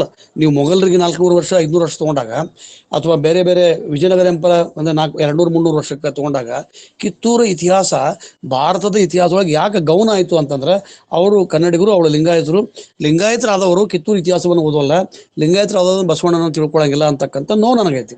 ಹೀಗಾಗಿ ಬಹಳಷ್ಟು ವಿಷಯಗಳನ್ನು ಅವರು ಹೇಳಿದ್ದಾರೆ. ನನ್ನ ಕೆಲ ಅಂಶಗಳನ್ನು ಅವ್ರ ಜೊತೆಗೆ ಹಂಚಿಕೊಂಡಿದ್ದೇನೆ. ಯಾಕಂದ್ರೆ ಲೋಕಾಪುರ್ ಅಂತಕ್ಕಂಥವ್ರು ಅವರೊಬ್ಬರು. ಮತ್ತು ಕೊನೆಗೆ ಹೇಳ್ಬೇಕಂದ್ರೆ ಡಾಕ್ಟರ್ M.M. ಕಲಬುರ್ಗಿ ಅವ್ರು ದೊಡ್ಡ ಕನಸಿತ್ತು ನನಗೆ. ಒಂದು 5 ದಿವ್ಸಕ್ಕೊಂದು ಫೋನ್ ಮಾಡೋರು, ಪತ್ರಗಾರ ಹೋಗು ಪಟ್ಟಣ, ಅಲ್ಲಿ ಸಿಗ್ತಾವೆ ಪತ್ರಗಾರ, ಅದನ್ನು ತಂದು ಅಲ್ಲಿ ಒಗ್ಗರ್ ಅಂತ ಅದಾರ ನರಗುಂದ ಕಾಲದಾಗ. ಅವಾಗ ಇನ್ನೂ PhD ಮಾಡ್ತಾವ ಹುಡುಗ, ಅವ್ರು ಕೊಡು. ಅವ್ರು ಒಂದು ದೊಡ್ಡ ಪ್ರಾಜೆಕ್ಟ್ ತಂದಿದ್ರು. ಭಾಳಷ್ಟು ಕಿತ್ತೂರು ಇತಿಹಾಸದ ಬಗ್ಗೆ ಹೇಳಿದ್ರು. ಅಷ್ಟೇ ಅಲ್ಲ, ಮಲ್ಲಪ್ಪ ಶೆಟ್ಟಿ ಅಂತಕ್ಕಂಥದ್ದು ಕಿತ್ತೂರು ಇತಿಹಾಸದೊಳಗೆ ಅವ್ರು ಕಲಬುರ್ಗಿ ಸರ್ ಹೇಳ್ತಾರೆ, ಇಲ್ಲೇ ಇಲ್ಲ ಆ ವ್ಯಕ್ತಿನೇ ಇರಲಿಲ್ಲ. ಯಾಕಂದ್ರೆ ಎಲ್ಲಿಯೂ ಕೂಡ ಗೆಜೆಟ್ನೊಳಗೆ ದಾಖಲೆಯೊಳಗೆ ಮಲ್ಲಪ್ಪ ಶೆಟ್ಟಿ ಅಂತಕ್ಕಂಥ ಬಂದಿಲ್ಲ. ಅಲ್ಲಿ ಹಾವೇರಿ ವೆಂಕೂಬ್ರ ಅವರು, ಅಲ್ಲಿ ಬರ್ತಕ್ಕಂಥ ಬೇರೆ ಮಾಂತಮ್ಮ ಅಂತಕೊಂಡು ನ್ಯಾಸರಿಗೆ ಹೆಣ್ಮಗಳಾಕಿ, ಆಮೇಲೆ ಶಿವಲಿಂಗ ಅಂತಕ್ಕಂಥ ಕೊತವಾಲ, ಇವ್ರು 3 ಮಂದಿ ಮಸರತ್ ಮಾಡಿ ಅವ್ರು 3 ಮಂದಿ ಕೂಡಿ ಅದನ್ನ ಏನು ಕಿತ್ತೂರು ಸಂಸ್ಥಾನ ಹಾಳು ಮಾಡಿದ್ರು. ಇದಕ್ಕೆ ಕೋದಾನಪುರ ಲಿಂಗನಗೌಡರು ಬೇರೆ ಏನು ಯಾರು ತಮ್ಮ ಮಕ್ಕಳನ್ನ ದತ್ತಕ್ಕೆ ತಗೊಳ್ಳಿಲ್ಲ ಅಂತ ಕಾರಣಕ್ಕೆ ಒಂಥರ ಅಸಂತುಷ್ಟ, ಅಸಮಾಧಾನ ಇವೆಲ್ಲವೂ ಕೂಡ ಕಾರಣ ಆಯಿತು. ಅದಕ್ಕೆ ಇತಿಹಾಸದ ಭೂಪಟದೊಳಗೆ ವೈಭವವಾಗಿ ಮೆರೆಯತಕ್ಕಂಥ ಅದು ಒಂದು ಅಷ್ಟಲ್ಲ, ದ ಫೋರ್ಟ್ ಆಫ್ ಕಿತ್ತೂರು ಅದನ್ನ ಭಾಳ ಚಂದ ಬರೀತಾರೆ. ಹೆಂಗಿತ್ತಂದ್ರೆ ಅಲ್ಲಿ ನಿಂತ್ಕೊಂಡು ವೈರಿಗಳ ಸುತ್ತಮುತ್ತಲ ಎಲ್ಲ ಬರ್ತಕ್ಕಂಥ ವೀಕ್ಷಣೆ ಮಾಡ್ತಕ್ಕಂಥದ್ದು, ಖಗೋಳಶಾಸ್ತ್ರ. ಆಮೇಲೆ ಅಲ್ಲಿ ಬರ್ತಕ್ಕಂಥ ಔರಡಿ ವೀರಪ್ಪನವರು, ಅಲ್ಲಿ ಬರ್ತಕ್ಕಂಥ ಬಿಚ್ಚಗಟ್ಟಿ ಚನ್ನಬಸಪ್ಪ, ಅಲ್ಲಿ ಬರ್ತಕ್ಕಂಥ ಗುರುಸಿದ್ದಪ್ಪ, ಏನು ನಮ್ಮ ಗುರುಸಿದ್ದಪ್ಪ ಅಂತ ಏನು ಬರ್ತಾರ ಅವರು, ಸರ್ದಾರ್ ಗುರುಸಿದ್ದಪ್ಪನವರು ಅಂತಕ್ಕಂಥವ್ರು. ಆಮೇಲೆ ರಾಚಯ್ಯನವರು, ಅರೋಡಿ ವೀರಪ್ಪನವರು, ಇವರೆಲ್ಲರೂ ಎಷ್ಟು ಗಟ್ಟಿ ಇದ್ರು ಅಂತಂದ್ರೆ ಇಡೀ ಒಂದು ಸಮಾಲೋಚನೆ, ಕಿತ್ತೂರು ಸಂಸ್ಥಾನದ ಸಮಾಲೋಚನೆಗಳು ದಾಖಲಾಗ್ತಕ್ಕಂಥದ್ದು, ನಿರ್ಣಯ ತಗೊಳ್ತಕ್ಕಂಥದ್ದು, ಅಲ್ಲಿರ್ತಕ್ಕಂಥ ಕಂದಾಯ ಗ್ರಾಮಗಳನ್ನ, ಅಲ್ಲಿ ಉಂಬಳಿಗಳನ್ನು ಕೊಡ್ತಕ್ಕಂಥ ರೀತಿ, ಅಂದ್ರೆ ಆದಾಯ ಮತ್ತು ಆದಾಯದ ವಿಲೇವಾರಿಯನ್ನ ಕಿತ್ತೂರು ಸಂಸ್ಥಾನದೊಳಗೆ ಬಹಳ ಚೆನ್ನಾಗಿ ಮಾಡ್ತಿದ್ರು ಅಂತಕ್ಕಂಥದ್ದನ್ನಿತ್ತು. ಇವತ್ತು ಕಲ್ಮಠದೊಳಗೆ ಮತ್ತು ಅಲ್ಲಿ ನಾವೇನು ಕಿತ್ತೂರೊಳಗೆ ಏನು ಬಸವನದೇವ್ರ ಗುಡಿಯೊಳಗೆ ಒಂದು ಕಲ್ಲು ಶಾಸನ, ಅದರೊಳಗೆ ಇಡೀ ವಂಶಾವಳಿ ಮಾಡಿದ್ರು. ಭಾಳ ನೋವಿನ ಸಂಗತಿ, ಅದ್ರ ಡಾಂಬರ್ ಹಚ್ಬಿಟ್ರೆ ಯಾರೋ ಮಾಡಿ, ಅಂದ್ರೆ ಕರೆ ಬಣ್ಣ ಹಚ್ಬಿಟ್ರೆ ಗೊತ್ತೇ ಇಲ್ಲ ಅದಕ್ಕೆ. ಅಂದ್ರೆ ಶಾಸನೂ ಕೂಡ ನಾವು ಸರಿಯಾಗಿ ಇಟ್ಕೊಳ್ತಿಲ್ಲ. ಇದು ನಮ್ಮ ಎಲ್ಲರ ಒಂದು ನೈತಿಕ ಹೊಣೆಗಾರಿಕೆ ಮತ್ತು ಜವಾಬ್ದಾರಿ ಅಂತ ತಿಳ್ಕೊಂಡು ಸುಮಂಗಲ ಮಿಟಿ ಅವರು ಭಾಳಷ್ಟು ವಿಷಯಗಳನ್ನ ಅವರಿಂದ ತಿಳ್ಕೊಬೇಕಾಗಿತ್ತು ನಮಗೆ. ಯಾಕಂದ್ರೆ ನಾವು ಅವರ ವಯಸ್ಸಿನೊಳಗೆ ಚಿಕ್ಕವರಾದರೂ ಕೂಡ ಜ್ಞಾನ ಮತ್ತು ಕ್ರಿಯೇಟಿವಿಟಿ ಒಳಗೆ ಭಾಳ ಮುಂದದಾರ ಅವರು. ಅಂಥವ್ರು ನಮಗೆ GS ಪಾಟೀಲ್ರು, GS ದೇಸೂರ್ ಅವರಾಗಲಿ, RY ಪಾಟೀಲ್ರು, ಎಷ್ಟೊಂದು ಹೊಸ ವಿಚಾರಗಳು ನಮ್ಗೆ ಅನಿಸ್ತಿತ್ತು. ಇಲ್ಲ, ಮುಂದಿನ ಹೊಸ ತಲೆಮಾರಿನ ಜನಾಂಗ ಇಂಥ ಕ್ರಿಯಾಶೀಲತೆ, ಸೃಜನಶೀಲ ಮನಸ್ಸನ್ನು ಹೊಂದಿರ್ತಾರಿಲ್ಲ ಅಂತಕ್ಕಂಥ ಆತಂಕ ನನಗೆ ನಿರಾಳಾಗೈತಿ. ನಾನು ಸೊಕ್ಕಂತಲ್ಲ, ನಮ್ಮಷ್ಟು ತೀವ್ರವಾಗಿ ಭಾವತೀವ್ರವಾಗಿ ಸ್ಪಂದಿಸ್ತಕ್ಕಂಥ ಮನಸ್ಸುಗಳು ಅದಾವೋ ಇಲ್ಲ ಅಂತಕ್ಕಂಥದ್ದು ನೋವು ಹೋಗೈತಿ. ಡಾಕ್ಟರ್ ಸುಮಂಗಲ ಮಿಟಿ is one of the asset for our society. ನಮ್ಮ ಸಮಾಜಕ್ಕೆ ಅವ್ರ ಮನೆಯವರು ಅವರು ಮಾಡ್ತಕ್ಕಂಥದ್ದು ಭಾಳ ದೊಡ್ಡ ಕೆಲಸ. ನಾವು ಮತ್ತೆ ಅದೇ ಹೇಳ್ತೀವಿ, ನಮಗೆ ಕೋರಿಕೆ ಅಂತಂದ್ರೆ ನಮಗೆ ಒಂದು ಒಳ್ಳೆಯ ಉಪನ್ಯಾಸ ಕೊಟ್ಟರೆ ನಾವು ನಿಮಗೆ ಮತ್ತೆ ಬೆನ್ನು ಹತ್ತಿ ನಿಮ್ಮಿಂದ ಕೃತಿಗಳನ್ನು ತರಿಸ್ಬೇಕು, ಆಕಾರಗಳನ್ನು ಮಾಡಬೇಕು, ಇತಿಹಾಸದ ಗೊಂದಲಗಳನ್ನು ನಿವಾರಣೆ ಮಾಡ್ತಕ್ಕಂಥ ಕೆಲಸವನ್ನು ನೀವು ಮಾಡ್ತೀರಿ ಅಂತ ತಿಳ್ಕೊಂಡು ನನಗೆ ಸ್ವಲ್ಪ ಹೆಚ್ಚು ಸಮಯ ತೊಗೊಂಡು, ಯಾಕಂದ್ರೆ ಕಿತ್ತೂರು ಇತಿಹಾಸವನ್ನು ನಾನು 8 ಲೇಖನಗಳನ್ನು ನಿರಂತರವಾಗಿ ಬರೆದೆ. ಅದು ಒಮ್ಮೆ ನನಗೆ ವಿಚಿತ್ರ ಅನಿಸುತ್ತೆ, ಎಷ್ಟೊಂದು ಫೋನ್ಗಳು ಬಂದು ನಂಗೆ ಹಿಂಗ್ರಿ ಸರ್ ನಾನು ಮಲ್ಲಪ್ಪ ಶೆಟ್ಟಿಯ ಅದನ್ನೇ ಇಟ್ಕೊಂಡು ಹೋದಾಗ ಕೋಣೂರು ಮಲ್ಲಪ್ಪ ಶೆಟ್ಟಿ, ಕೋಣೂರು ಅಂತಂದ್ರೆ ಅಲ್ಲಿ ಮಲ್ಲಪ್ಪ ಶೆಟ್ಟಿ ಉಲ್ಲೇಖ ಎಲ್ಲಿಯೂ ಬಂದಿಲ್ಲ.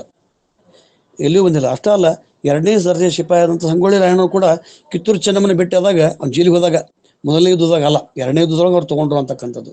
ಸೊ ಹೀಗಾಗಿ ಸಾಕಷ್ಟು ಕಿತ್ತೂರಿನ ಇತಿಹಾಸದ ಬಗ್ಗೆ ಒಂದು ಗೊಂದಲಗಳನ್ನು ತಿಳಿ ಮಾಡ್ತಕ್ಕಂಥ ಕೆಲಸವನ್ನ ನಾನು ಕೆಲವೇ ಇತಿಹಾಸದ ನಾನು ಹೇಳ್ದಲ್ಲ, ಭಾಳ ಕೆಲವು ಜನರು ಕಿತ್ತೂರಿನ ಬಗ್ಗೆ ಆಗಲಿ ಇತಿಹಾಸದ ಬಗ್ಗೆ ಯು ಶುಡ್ ಹ್ಯಾವ್ ಎನ್ ಅನನ್ಯ ಪ್ರೀತಿ, ನಾವು ಕಲಿಸ್ತಕ್ಕಂಥ ಪ್ರೀತಿ, ನಾವು ಅಧ್ಯಯನ ಮಾಡ್ತಕ್ಕಂಥದ್ದು, ನಮ್ಮ ಬರವಣಿಗೆ ಮೇಲೆ ನಮ್ಮ ಮೇಲೆ ಪ್ರೀತಿ ಅಲ್ಲ, ನಮ್ಮ ಬರವಣಿಗೆ ಮೇಲೆ ಪ್ರೀತಿ, ಅನನ್ಯವಾದಂಥ ಜ್ಞಾನ. ನಾನು ಹಿಂಗೆ ಹೇಳ್ಬೇಕು, ನಾನು ಹಿಂಗೆ ತಿಳ್ಕೊಬೇಕು, ಹಿಂಗೆ ಗ್ರಹಿಸ್ಬೇಕು, ನಾನು ತಿಳ್ಕೊಂಡದ್ದು ಇನ್ನೊಬ್ಬರ ಜೊತೆಗೆ ಹಂಚ್ಕೋಬೇಕು ಅಂತಕ್ಕಂಥ ಇದು ಕೂಡ ದಾಸೋಹ. ಕಾಯಕ ಅಂತಕ್ಕಂಥ ಇಲ್ಲಿ ಗಳಿಕೆ ಅಂತಕ್ಕಂಥ ಜ್ಞಾನ ಅದನ್ನ ಹಂಚೋದು ಕೂಡ ದಾಸೋಹ. ಅದನ್ನ ಕೆಲಸವನ್ನ ಗಂಡ ಹೆಂಡತಿ ಭಾಳ ಚೆನ್ನಾಗಿ ಮಾಡ್ತಾ ಇದ್ದಾರೆ. ಅವ್ರು ಮಾಡಲಿ, ಅವರೆಲ್ಲ ಕೂಡ ಲೀಡ್ ತಗೋಬೇಕು. ಅದನ್ನ ನಾವು 4-5 ಜನಕ್ಕೆ 3 ವರ್ಷದಲ್ಲಿ ನಾವು ಭಾಳ ಎಕ್ಸಾಸ್ಟ್ ಆಗಿವಿ. ಹೊಸ ವಿಚಾರಗಳು ಸಾಕಷ್ಟು, ಕನಸುಗಳು, ಭರವಸೆಗಳು, ಬಯಕೆಗಳು ಅದಾವು. ಅದಕ್ಕೆ ಪೂರೈಸ್ತಕ್ಕಂಥ ತೋಳುಗಳು, ಕೈಗಳು ಮುಂದುವರಬೇಕಾಗೈತಿ. ತಮ್ಮೆಲ್ಲರ ಪಾದಕ್ಕೆ ನನ್ನ ಅನಂತ ಶರಣಾರ್ಥಿಗಳನ್ನ ಹೇಳಿ ನನ್ನ ಮಾತಿಗೆ ವಿರಾಮ ಹೇಳ್ತೇನೆ. ಶರಣಾರ್ಥಿ. ಧನ್ಯವಾದಗಳು ಸರ್. ಅತ್ಯದ್ಭುತವಾದ ವೈಚಾರಿಕ ಮಾರ್ಗದರ್ಶನ ನುಡಿಗಳನ್ನ, ಇತಿಹಾಸದ ಪುಟಗಳ ಸಂಶೋಧನಾತ್ಮಕ ವಿಚಾರಗಳನ್ನ ಅನಾವರಣ ಮಾಡಿದಂತ ಡಾಕ್ಟರ್ ಶಶಿಕಾಂತ್ ಪಟ್ಟಣ್ ಸರ್ ಅವರಿಗೆ ಅನಂತ ಧನ್ಯವಾದಗಳನ್ನ ತಿಳಿಸ್ತಾ, ಈಗಾಗಲೇ ಸರ್ ಅನೇಕ ಸಂಶೋಧನಾತ್ಮಕ ಲೇಖನಗಳನ್ನ ಬರೆದ ಲಿಂಕ್ಗಳನ್ನ ಸಹಿತ ನಾನು ಚಾಟ್ ಬಾಕ್ಸ್ ಅಲ್ಲಿ ಶೇರ್ ಮಾಡಿದೀನಿ. ಉದಾಹರಣೆ ಕಿತ್ತೂರು ಇತಿಹಾಸದ ಮರೆತ ಪುಟಗಳು ಅನ್ನೋ ಲೇಖನ, ಆಮೇಲೆ ಕಿತ್ತೂರಿನ ಕನಸು ನುಚ್ಚು ನೂರಾಯಿತೆ ಅನ್ನೋ ಲೇಖನ, ಕಿತ್ತೂರು ಸಂಸ್ಥಾನ ಭಾರತದ ಇತಿಹಾಸ ಮರೆತ ಅಧ್ಯಾಯ. ಬಹಳ ಅದ್ಭುತವಾದ ಸಂಶೋಧನಾತ್ಮಕ ಲೇಖನಗಳನ್ನ ಸರ್ ಹಂಚಿರುವಂತ ವಿಷಯಗಳನ್ನ ಇಲ್ಲಿ ನಾನು ಚಾಟ್ ಬಾಕ್ಸ್ ಅಲ್ಲಿ ಹಾಕಿದ್ದೀನಿ. ಧನ್ಯವಾದಗಳು ಸರ್. ಸಾಕಷ್ಟು ಒಳಹರವುಗಳನ್ನ ತಾವು ಬಿಚ್ಚಿಟ್ರಿ. ಸರ್, ತಮಗೂ ಮತ್ತೆ ಸುಮಂಗಲಾ ಮೇಟಿಯವರಿಗೂ ನನ್ನದೇ ಆದಂತ ಒಂದು ಪ್ರಶ್ನೆ ಇದೆ ಸರ್. ಈಗಾಗಲೇ ನಮ್ 10th ಕ್ಲಾಸ್ ಟೆಕ್ಸ್ಟ್ ಬುಕ್ ಅಲ್ಲಿ ಪೇಜ್ ನಂಬರ್ 14 ಅಲ್ಲಿ ಕೊಡ್ತಾರೆ, ಡಾಲ್ ಹೌಸಿ ದತ್ತ ಮಕ್ಕಳ ಹಕ್ಕಿಲವನ್ನ ಅವ್ರು ಬಂದಿದ್ದು ಭಾರತಕ್ಕೆ 1948ರಲ್ಲಿ ಆವಾಗ ತಂದ್ರು ಅಂತ ತಿಳ್ಕೊಂಡು, ಚೆನ್ನಮ್ಮ ಅವಧಿಯನ್ನ ನಾವು ನೋಡಿದಾಗ 24 ಅಥವಾ 29 ಅಂತ 2 ರೀತಿ ನೋಡ್ತಾ ಇದೀವಿ.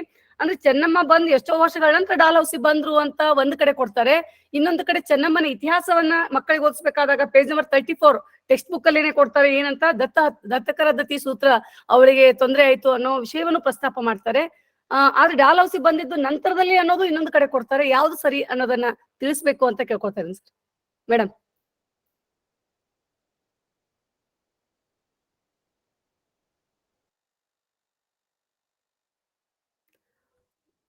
ಮೇಡಮ್ ಹೇಳ್ಬೋದಾ ಮೇಡಮ್? ಸರ್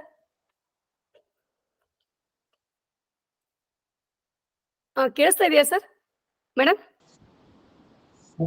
ಇನ್ನೊಂದ್ಸಲ ಸುಮಂಗಲಾ ಮೇಟಿ ಅವರು ಹೇಳ್ತೀರಾ? ಮೇಡಮ್ ಸರ್ ಹೇಳ್ತೀನಿ, ಇನ್ನೊಂದ್ಸಲ ಕ್ವಶನ್. ಮೇಡಮ್ ನನ್ನ ಕ್ವಶನ್ ಏನಂದ್ರೆ, ಡಾಲ್ ಹೌಸಿ ಮತ್ತು ದತ್ತಕ ಮಕ್ಕಳಿಗೆ ಹಕ್ಕಿಲ್ಲ ಅಂತ ಒಂದು ಚಾಪ್ಟರ್ ಅಲ್ಲಿ 10th ಕ್ಲಾಸ್ ಅಲ್ಲಿ ಕೊಡ್ತಾರೆ. 1948 ಅಲ್ಲಿ ಅವರು ಭಾರತಕ್ಕೆ ಗವರ್ನರ್ ಜನರಲ್ ಆಗಿ ಬಂದ್ರು, ತದನಂತರದಲ್ಲಿ ದತ್ತ ಮಕ್ಕಳಿಗೆ ಹಕ್ಕಿಲ್ಲ ಅನ್ನೋ ಪದ್ಧತಿ ತಂದ್ರು ಅಂತ ಕೊಡ್ತಾರೆ. ಅದೇ ನಾವು ಕಿತ್ತೂರಾಣಿ ಚೆನ್ನಮ್ಮನ ಪಾಠವನ್ನು ಅದೇ ಪಾಠನಲ್ಲಿ ಅದೇ ಲೆಸನ್ ದಲ್ಲಿ ಬರ್ತಾ ಇದೆ. ನೆಕ್ಸ್ಟ್ ಅಲ್ಲಿ ಹೇಳ್ತಾರೆ, ಅವರ ಅವಧಿಯನ್ನ ನಾವು ನೋಡಿದಾಗ 1824 ವರೆಗೆ ಇದ್ದಂತ ರಾಣಿ ಚೆನ್ನಮ್ಮನ ಅವಧಿಯಲ್ಲಿ ಈ ದತ್ತಕ ರದ್ದತಿ ಸೂತ್ರ ಅವರಿಗೆ ಮುಳುವಾಯ್ತು, ಯಾಕಂದ್ರೆ ಅವ್ರು ಮಗವನ್ನ ದತ್ತಕ ತಗೊಂಡಿದ್ಲು, ಅದನ್ನ ನಿರಾಕರಣೆ ಮಾಡಿದ್ರು ಬ್ರಿಟಿಷರು ಅಂತ ಕೊಡ್ತಾರೆ. ಹಾಗಾದ್ರೆ ಅವಾಗ ಡಾಲ್ ಹೌಸಿ ಬಂದೇ ಇರ್ಲಿಲ್ಲ ಅವಾಗ. ಇದು ಯಾವ ಸರಿ? ಮೇಡಮ್ ಕೇಳಿಸ್ತಾ ಇದೆಯಾ? ಹಾ ಮೇಡಮ್ ಕೇಳಿಸಿದ್ರಿ ಮೇಡಮ್. ಮೇಡಮ್ ಈಗ ಅವರು ದತ್ತಕ ಪದ್ಧತಿ ರದ್ದತಿಯನ್ನ ಮಾಡೋದು ಆ ರೀತಿಯಾಗಿರುವಂತಹ ಮಾಹಿತಿಗಳು ನಮ್ಗೆ ಸಿಗೋದಿಲ್ರಿ ಮೇಡಮ್. ಏನು ಅಂತಂದ್ರೆ ಮೇಡಮ್, ಈಗ ಶಿವಲಿಂಗ ರುದ್ರ ಸರ್ಜ ದತ್ತು ತೆಗೆದುಕೊಂಡಿರೋದು ಶಿವಲಿಂಗ ರುದ್ರ ಸರ್ಜನ ಅನುಮತಿ ಐತೋ ಇಲ್ವೋ ಅನ್ನುವಂತ ಒಂದು ಅನುಮಾನ ಬರುತ್ತೆ ಮೇಡಮ್ ಅವ್ರಿಗೆ. ಹಂಗಾಗಿ ಆ ಅನುಮಾನದ ಸಲುವಾಗಿ ಅವ್ರ ಏನ್ ಮಾಡ್ತಾರೆ ಅಂತಂದ್ರೆ, ಅಲ್ಲಿ ಕಿತ್ತೂರಿಗೆ ತಮ್ಮ ಬ್ರಿಟಿಷ್ ಸೈನಿಕರನ್ನ ಗವರ್ನರ್ ಒಬ್ಬರನ್ನ ಕಳಿಸ್ಕೊಡ್ತಾರೆ ಮೇಡಮ್. ಹಾಗೆ ಕಳಿಸ್ಕೊಡೋಷ್ಟೊತ್ತಿಗೆ ಏನಾಗುತ್ತೆ ಅಂತಂದ್ರೆ, ಶಿವಲಿಂಗ ರುದ್ರ ಸರ್ಜಾ ಅವ್ರು ಬಂದು ಮುಟ್ಟೋಷ್ಟೊತ್ತಿಗೆ ಶಿವಲಿಂಗದ ರುದ್ರ ಸರ್ಜಾ ಅವರು ತೀರ್ಕೊಂಡಿರ್ತಾರೆ. ಹಿಂಗಾಗಲ್ಲ ಏನಾಗ್ತೈತ್ರಿ ಮೇಡಮ್, ಆ ದತ್ತು ತೆಗೆದುಕೊಂಡಿರುವಂತದಕ್ಕ ರಾಜನ ಒಪ್ಪಿಗೆ ಇಲ್ಲ ಅನ್ನುವಂತ ಒಂದು ಅನುಮಾನ ಅವರಿಗೆ ಬರುತ್ತೆ. ಅದು ಅಲ್ಲದೇನೆ ಅವ್ರಿಗೊಂದು ಪತ್ರ ಬರೆದಿರ್ತಾರೆ ಶಿವಲಿಂಗ ರುದ್ರ ಸರ್ಜನ ಸಹಿಯೊಂದಿಗೆ, ಅಂದ್ರೆ ಆತನ ಒಂದು ಸಹಿಯೊಂದಿಗೆ ಪತ್ರ ಹೋಗಿರತ್ತೆ. ಆ ಪತ್ರ ದೇಸಾಯಿ ಬರೆದಿರುವಂತಹ ಪತ್ರ ಜುಲೈ 10ರಂದು ಅದ್ರಲ್ಲಿ ಡೇಟ್ ಇರತ್ರಿ ಮೇಡಮ್. ಆದ್ರೆ ಡೇಟ್ 10ರಂದು ಇರತ್ತೆ, ಜುಲೈ 10 ಇರತ್ತೆ. ಆದ್ರೆ ಅದು ಹೋಗಿ ತಲುಪಿರೋದು ಸೆಪ್ಟೆಂಬರ್ 12ಕ್ಕೆ ಹೋಗಿ ತ್ಯಾಕರಿ ಕೈಗೆ ಸಿಗತ್ತೆ ಮೇಡಮ್. ಅವಾಗ ಅವರಿಗೆ ಅನುಮಾನ ಬರುತ್ತೆ, ಅಂದ್ರೆ ಇದು ಶಿವಲಿಂಗ ರುದ್ರ ಸರ್ಜನ ಒಪ್ಪಿಗೆ ಇಲ್ಲದೆ ಈ ಒಂದು ದತ್ತು ಕಾರ್ಯ ನಡೆದಿದೆ ಅನ್ನುವಂತ ಕಾರಣವನ್ನ ಒಡ್ಡಿ ಆ ಒಂದು ದತ್ತು ಕ್ರಿಯೆಯನ್ನ ಕಾನೂನು ಬಾಹಿರ ಅಂತ ಹೇಳ್ತಾರೆ ಹೊರತಾಗಿ ಅಲ್ಲಿ ದತ್ತು ಮಕ್ಕಳಿಗೆ ಹಕ್ಕಿಲ್ಲ ಅನ್ನುವಂತ ಮಾತು ಬರೋದಿಲ್ಲ. Okay, ಇಷ್ಟು madam. ನನಗೆ ಗೊತ್ತಿರುವಂತ ಮಾಹಿತಿ. ಸರ್ ಪಟ್ಟಣ್ ಸರ್ ನಮ್ಗೆ ಹೆಚ್ಚು ಮಾಹಿತಿಯನ್ನ ಕೊಡ್ಬಹುದು ಅಂತ ಕೇಳ್ತೀನಿ ಸರ್.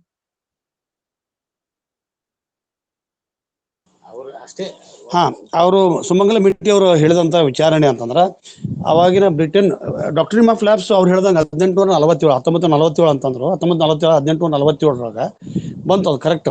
ಆದ್ರೆ ಡಾಕ್ಟ್ರಿನ್ ಆಫ್ ಲ್ಯಾಬ್ಸ್ ವಿಚಾರವನ್ನ ಅವಾಗಿನ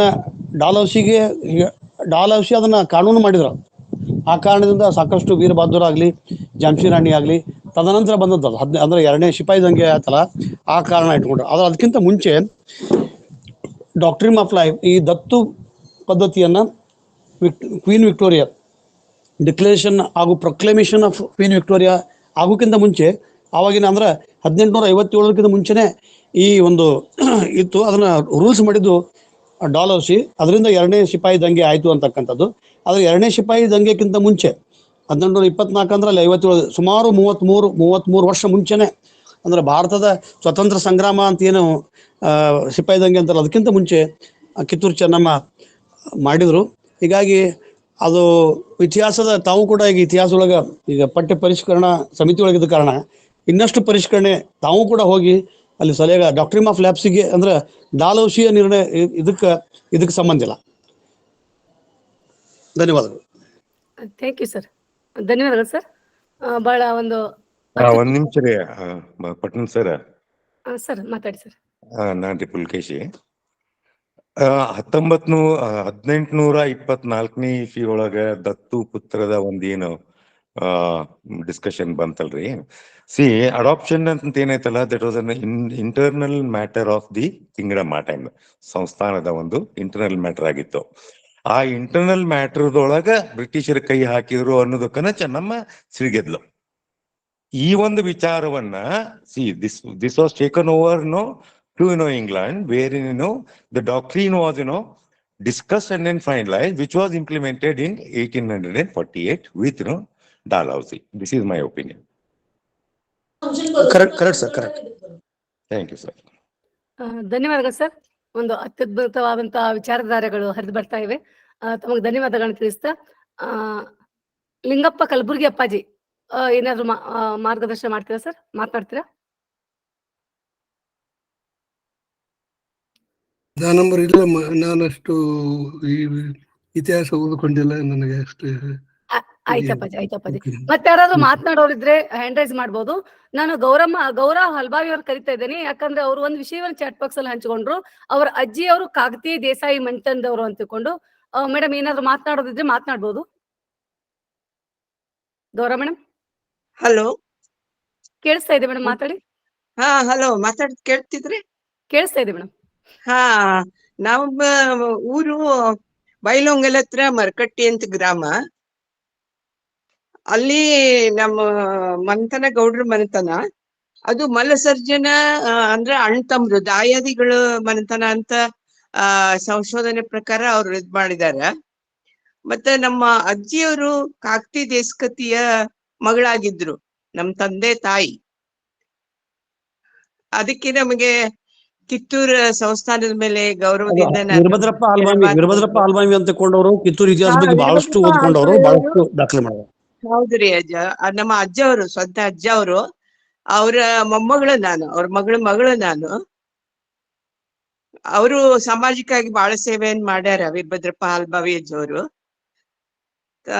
ನೋಡಿರ್ಬೋದು. ಅದೇ ಅಷ್ಟೇ ನನಗೆ ತಿಳಿಸ್ಬೇಕಾಗಿತ್ತು. ಧನ್ಯವಾದಗಳು ಮೇಡಮ್. ಹಾ, ಥ್ಯಾಂಕ್ ಯು ಮಾತಾಡಕ್ ಕೊಟ್ಟಿದ್ದಕ್ಕೆ ಥ್ಯಾಂಕ್ಸ್. ಧನ್ಯವಾದಗಳು. ಕಸ್ತೂರವ ದಳವಾಯಿ ಮೇಡಮ್ ಏನಾದ್ರು ಮಾತನಾಡ್ತೀರಾ? ದಳವಾಯಿ ಮೇಡಮ್.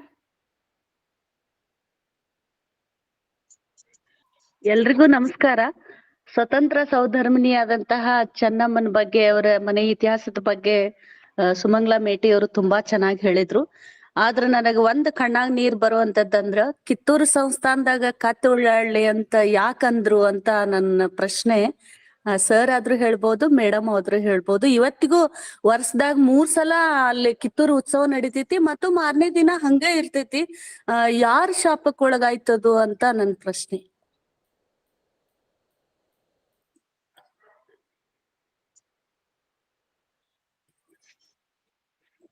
ಮೇಡಮ್ ಅಥವಾ ಸರ್ ಯಾರಾದ್ರೂ ಉತ್ತರ ಹೇಳ್ತೀರಾ madam?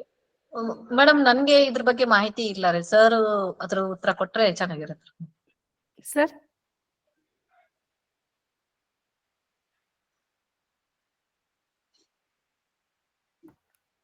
Hello, sir Patel sir ಹೇಳ್ಬೋದಾ ಸರ್? ಗೌರಮ್ಮ ಮೇಡಮ್ ಹೇಳ್ತೀರಾ? ನಾನ್ ಹೇಳ್ತೀನ್ರಿ. ಇದು ಬಹುತೇಕ್ರಿ ಮಾರಿಹಾಳ್ರ ನಂತರ ಹಲೋ ಹೇಳಿ ಹಲೋ ಸರ್, ಹೇಳಿ ಸರ್, ಹೇಳಿ ಸರ್. ಬಹುತೇಕ ಪ್ರೊಫೆಸರ್ ಮಾರಿಹಾಳ್ರ ನಂತರ ಕಿತ್ತೂರೊಳಗೆ ಇದ್ಕೊಂಡು ಕಿತ್ತೂರ್ ಮೇಲಿನ ಬಹಳ ಅಭಿಮಾನ ಇಟ್ಕೊಂಡು ಅದ್ರ ಬಗ್ಗೆ ಬರ್ದವ್ರು ಅಂತಾರೆ ಬಹುತೇಕ ಮಾರಿಹಾಳ್ರ ಕಡೆಯವರು ಅಂತ ನನಗ ಅನಿಸ್ತೈತಿ. ಕಿತ್ತೂರೊಳಗನೆ ಇರುವಂತಹ ಜನರ ಒಂದು ಈಗ ದಡ್ಡಿಯವ್ರ ಅಂತನ್ರಿ, ಮಾರಿಹಾಳ್ರ ಅಂತಾರ್ರಿ, ಇಂಥವ್ರು ಪಟ್ಟಣ ಶೆಟ್ರನ್ರಿ, ಇಂಥವ್ರ ಮುಂದ್ ಬರ್ಬೇಕ್ರಿ. ಅಂದಾಗ ಒಂದು ಏನೊಂದು ಈಗ ಅಂದ್ರಲ್ಲ ಈಗ ಮೇಡಮ್ ಅವರು ಅದಕ್ಕೇನು ಯಾರ್ದು ಇದು ಹತ್ತು ಅಂತ ಆ ಒಂದು ಕಳಂಕ ಹೋಗ್ಬೇಕು ಅಂತಾರೆ ಅಲ್ಲಿ ಜನನ ಮ್ಯಾಲೆ ಎದ್ದು ಬಂದ ಮಾಡ್ಬೇಕನ್ನೋದು ನನ್ನ ಒಪಿನಿಯನ್. ಧನ್ಯವಾದ ಸರ್. ಹಲೋ, ಧನ್ಯವಾದ. ಹೇಳಿ ಗೌರವ ಮೇಡಮ್. ಇದು ಶಾಪ ಅಂತ ಹೇಳಿದ್ರಲ್ಲ ಅಕ್ಕವ್ರು, ಅದು ಗರ್ಗದ ಮಡಿವಾಳಪ್ಪನ ಶಾಪ ಅಂತ ಹೇಳ್ತಾರೆ. ಯಾಕಂತಂದ್ರೆ ಮಡಿವಾಳಪ್ಪನವರು ಅಂದ್ರೆ ಸ್ವಾಮಿ ಮಡಿವಾಳಪ್ಪನವರು ಕಿತ್ತೂರ್ ಕಲ್ಮಠದ ತೋಟದಲ್ಲಿ ಸಿಕ್ಕಿರ್ತಾರಂತೆ. ಅವರನ್ನ ಕಿತ್ತೂರ್ ಚೆನ್ನಮ್ಮ ಮತ್ತು ರುದ್ರಮ್ಮ ಅವ್ರು ಸಾಕಿರ್ತಾರೆ. ಅವ್ರ ಮಗ ಬಾಪು ಸಾಹೇಬ ಅಂತ ಇರ್ತಾನಲ್ರಿ, ಅವನು ಇವನನ್ನು ಪ್ರೀತಿ ಮಾಡೋದ್ ನೋಡಿ ಅವ್ರ ಬಗ್ಗೆ ಬಹಳ ಅಸೂಯೆ ಇರ್ತೈತೆ ಅವ್ರಿಗೆ. ಇದ್ದಾಗ ಅವನ್ ಏನ್ ಮಾಡ್ತಾನೆ, ಕಲ್ಮಠದ ಒಂದು ಗದ್ದಿಗೆಯನ್ನ ಇವ್ರಿಗೆ ಕೊಡ್ಬೇಕಂತ ಇರ್ತೈತೆ, ಗರ್ಗದ ಮಡವಾಳೇಶ್ವರರಿಗೆ ಕೊಡ್ಬೇಕು ಅಂತ ಕಿತ್ತೂರು ಚೆನ್ನಮ್ಮಂದು ಮತ್ತು ರುದ್ರಮ್ಮಂದು ಒಂದು ಬೈಕೆ ಆಗಿರ್ತೈತಿ. ಆದ್ರ ಅದನ್ನ ತಪ್ಸೋದಕ್ಕೋಸ್ಕರ ಅವನು ಮಡವಾಳಜ್ಜವ್ರನ್ನ ಇದಕ್ಕ ಕಾಶಿ ಕಳಿಸ್ತಾನೆ. ಗಂಗೆ ನೀರ್ ತಗೊಂಡ್ ಬರ್ಬೇಕು ಪಟ್ಟಾಭಿಷೇಕಕ್ಕೆ ಅನ್ನೋ ಮಾತಿನಿಂದ ಅವ್ರು ಹೋಗ್ತಾರ. ಬರೋದ್ರಾಗೆ ಬೇರೆ ಒಬ್ಬ ಸ್ವಾಮಿಗೆ ಅವರು ಪಟ್ಟಾಭಿಷೇಕ ಮಾಡ್ತಾರೆ ಇದು ಕಲ್ಮಠಕ್ಕೆ. ಮಾಡಿದಾಗ ಇವ್ರು ತಿರುಗಿ ಬರ್ತಾರಲ್ಲ ಮಡವಾಳಜ್ಜನವರು ಏನಂದ್ರೆ ಅಗಸಿ ಬಾಗಿಲು ಹಾಕಿರ್ತಾರ್ರಿ. ಅಗಸಿ ಬಾಗಿಲು ಹಾಕಿದಾಗ ಅವ್ರು ನಿಂತು ಕರೆದ್ರೆ ಯಾರು ಅವ್ರನ್ನ ಒಳಗ ಸೇರ್ಸ್ಕೊಳಲ್ಲ. ಅವಾಗ ಮಡವಾಳಜ್ಜವ್ರಿಗೆಲ್ಲ ಗೊತ್ತಿದ್ದು ಅವ್ರು ಮನಸ್ಸು ಬಹಳ ಸಿಟ್ಟಿಗೆ ಇರ್ತೈತಿ. ಆವಾಗ ಸಿಟ್ಟಿಗೆದ್ದು ತಮ್ಮ ಮೈ ಮೇಲಿನ ಬಟ್ಟೆಯನ್ನು ಕಿತ್ತೊಗೆದು ಕಿತ್ತೂರ ವಾಡೆಯಲ್ಲಿ ಕತ್ತೆಗಳು ಉಳ್ಳಾಡ್ಲಿ ಅಂತ ಶಾಪ ಕೊಟ್ಟು ಅವರು ದೇಶ ಬಿಟ್ಟು ಹೋಗ್ತಾರೆ. ಅಂದ್ರೆ ಅಲ್ಲಿ ಕಿತ್ತೂರು ಬಿಟ್ಟು ಹೊರಡ್ತಾರೆ, ದೇಶಾಂತರ ಹೋಗ್ತಾರೆ ಮುಂದವರು. ಹಿಂಗೊಂದು ಅದೊಂದು ಕತೆ ಬರ್ತದ್ರಿ. ಕತೆನೋ ಅಥವಾ ಗೊತ್ತಿಲ್ಲ, ನಮ್ಮ ಈ ಮಡವಾಳಜ್ಜನ ಚರಿತ್ರೆಯೊಳಗ ಅವ್ರದ್ದೊಂದು ಈ ಪುಟ ಬರ್ತದೆ. ಇಷ್ಟು ನನಗೆ ಧನ್ಯವಾದ ಮೇಡಮ್. ಧನ್ಯವಾದ ಮೇಡಮ್. ಧನ್ಯವಾದ ಮೇಡಮ್, ಚೆನ್ನಾಗಿ ಹೇಳಿದ್ರಿ. ಅದು ಶಾಪದ ಜೊತೆಗೆ ಅಂದ್ರೆ ಯಾಕೆ ಕಾರಣ ಅಂದ್ರ ಗರಗದ ಮಡಿವಾಳದವರು ಮತ್ತು ಶಿವಲಿಂಗ ಅಂದ್ರೆ ಏನು ಅದಲ್ಲ ಅವರಿಬ್ರು ಸ್ನೇಹಿತರು, ಬಾಲ್ಯ ಸ್ನೇಹಿತರು. ಅವ್ರಿಗೆ ಒಂದು ಇಗೋ ಕಾಡ್ತದ, ನಾನು ರಾಜ ಆದ ಇವನ್ ಕಡೆ ಯಾಕೆ ಮಾಡ್ಸ್ಕೋಬೇಕು ಅಂತ ತಿಳ್ಕೊಂಡು ಅವರು ತಂದ ಗಂಗೆಯನ್ನ ಅಲ್ಲಿ ನಿಚ್ಚಣಿಕೆ ಅಂತ 1 ಕಿಲೋಮೀಟರ್ ಕಿತ್ತೂರಿಂದ 1 ಕಿಲೋಮೀಟರ್ ಅಲ್ಲಿ ಹೋಗಿ ನೀರ್ ಇಡ್ತಾರ. ಅಲ್ಲಿ ಸಾಕಷ್ಟು ನೀರು. ಕಿತ್ತೂರೊಳಗೆ ನೀರಿನ ಪರಿಹಾರ ಇವತ್ತು ನೀರಿನ ಸಮಸ್ಯೆ ಬಗೆಹರಿದಿಲ್ಲ. ಜನರ ಗ್ರಹಿಕೆಗಳು, ನಾನು ಅದನ್ನ ಒಪ್ಪದೇ ಇರ್ಬೋದು, ಜನರ ಅಭಿಪ್ರಾಯಗಳು. ಹೌದ್ರಿ, ಹೌದು. ಚರಿತ್ರೆಯೊಳಗ ಅವ್ರು ಬರೀತಾರ್ರಿ ಗರ್ಗದ ಮಡಿವಾಳಜ್ಜನ ಚರಿತ್ರೆಯೊಳಗ. Thank you. ಧನ್ಯವಾದಗಳು ಸರ್. ಧನ್ಯವಾದಗಳು ಮೇಡಮ್. ಮತ್ತೆ ಯಾರಾದ್ರೂ ಮಾತನಾಡೋರಿದ್ರೆ ಹ್ಯಾಂಡ್ ರೈಸ್ ಮಾಡ್ಬೋದು. ಪ್ರೇಮದ ಮೇಡಮ್ ಏನಾದ್ರು ಮಾತನಾಡೋದಿದೆಯಾ? ಗೌರಮ್ಮ ಮೇಡಮ್?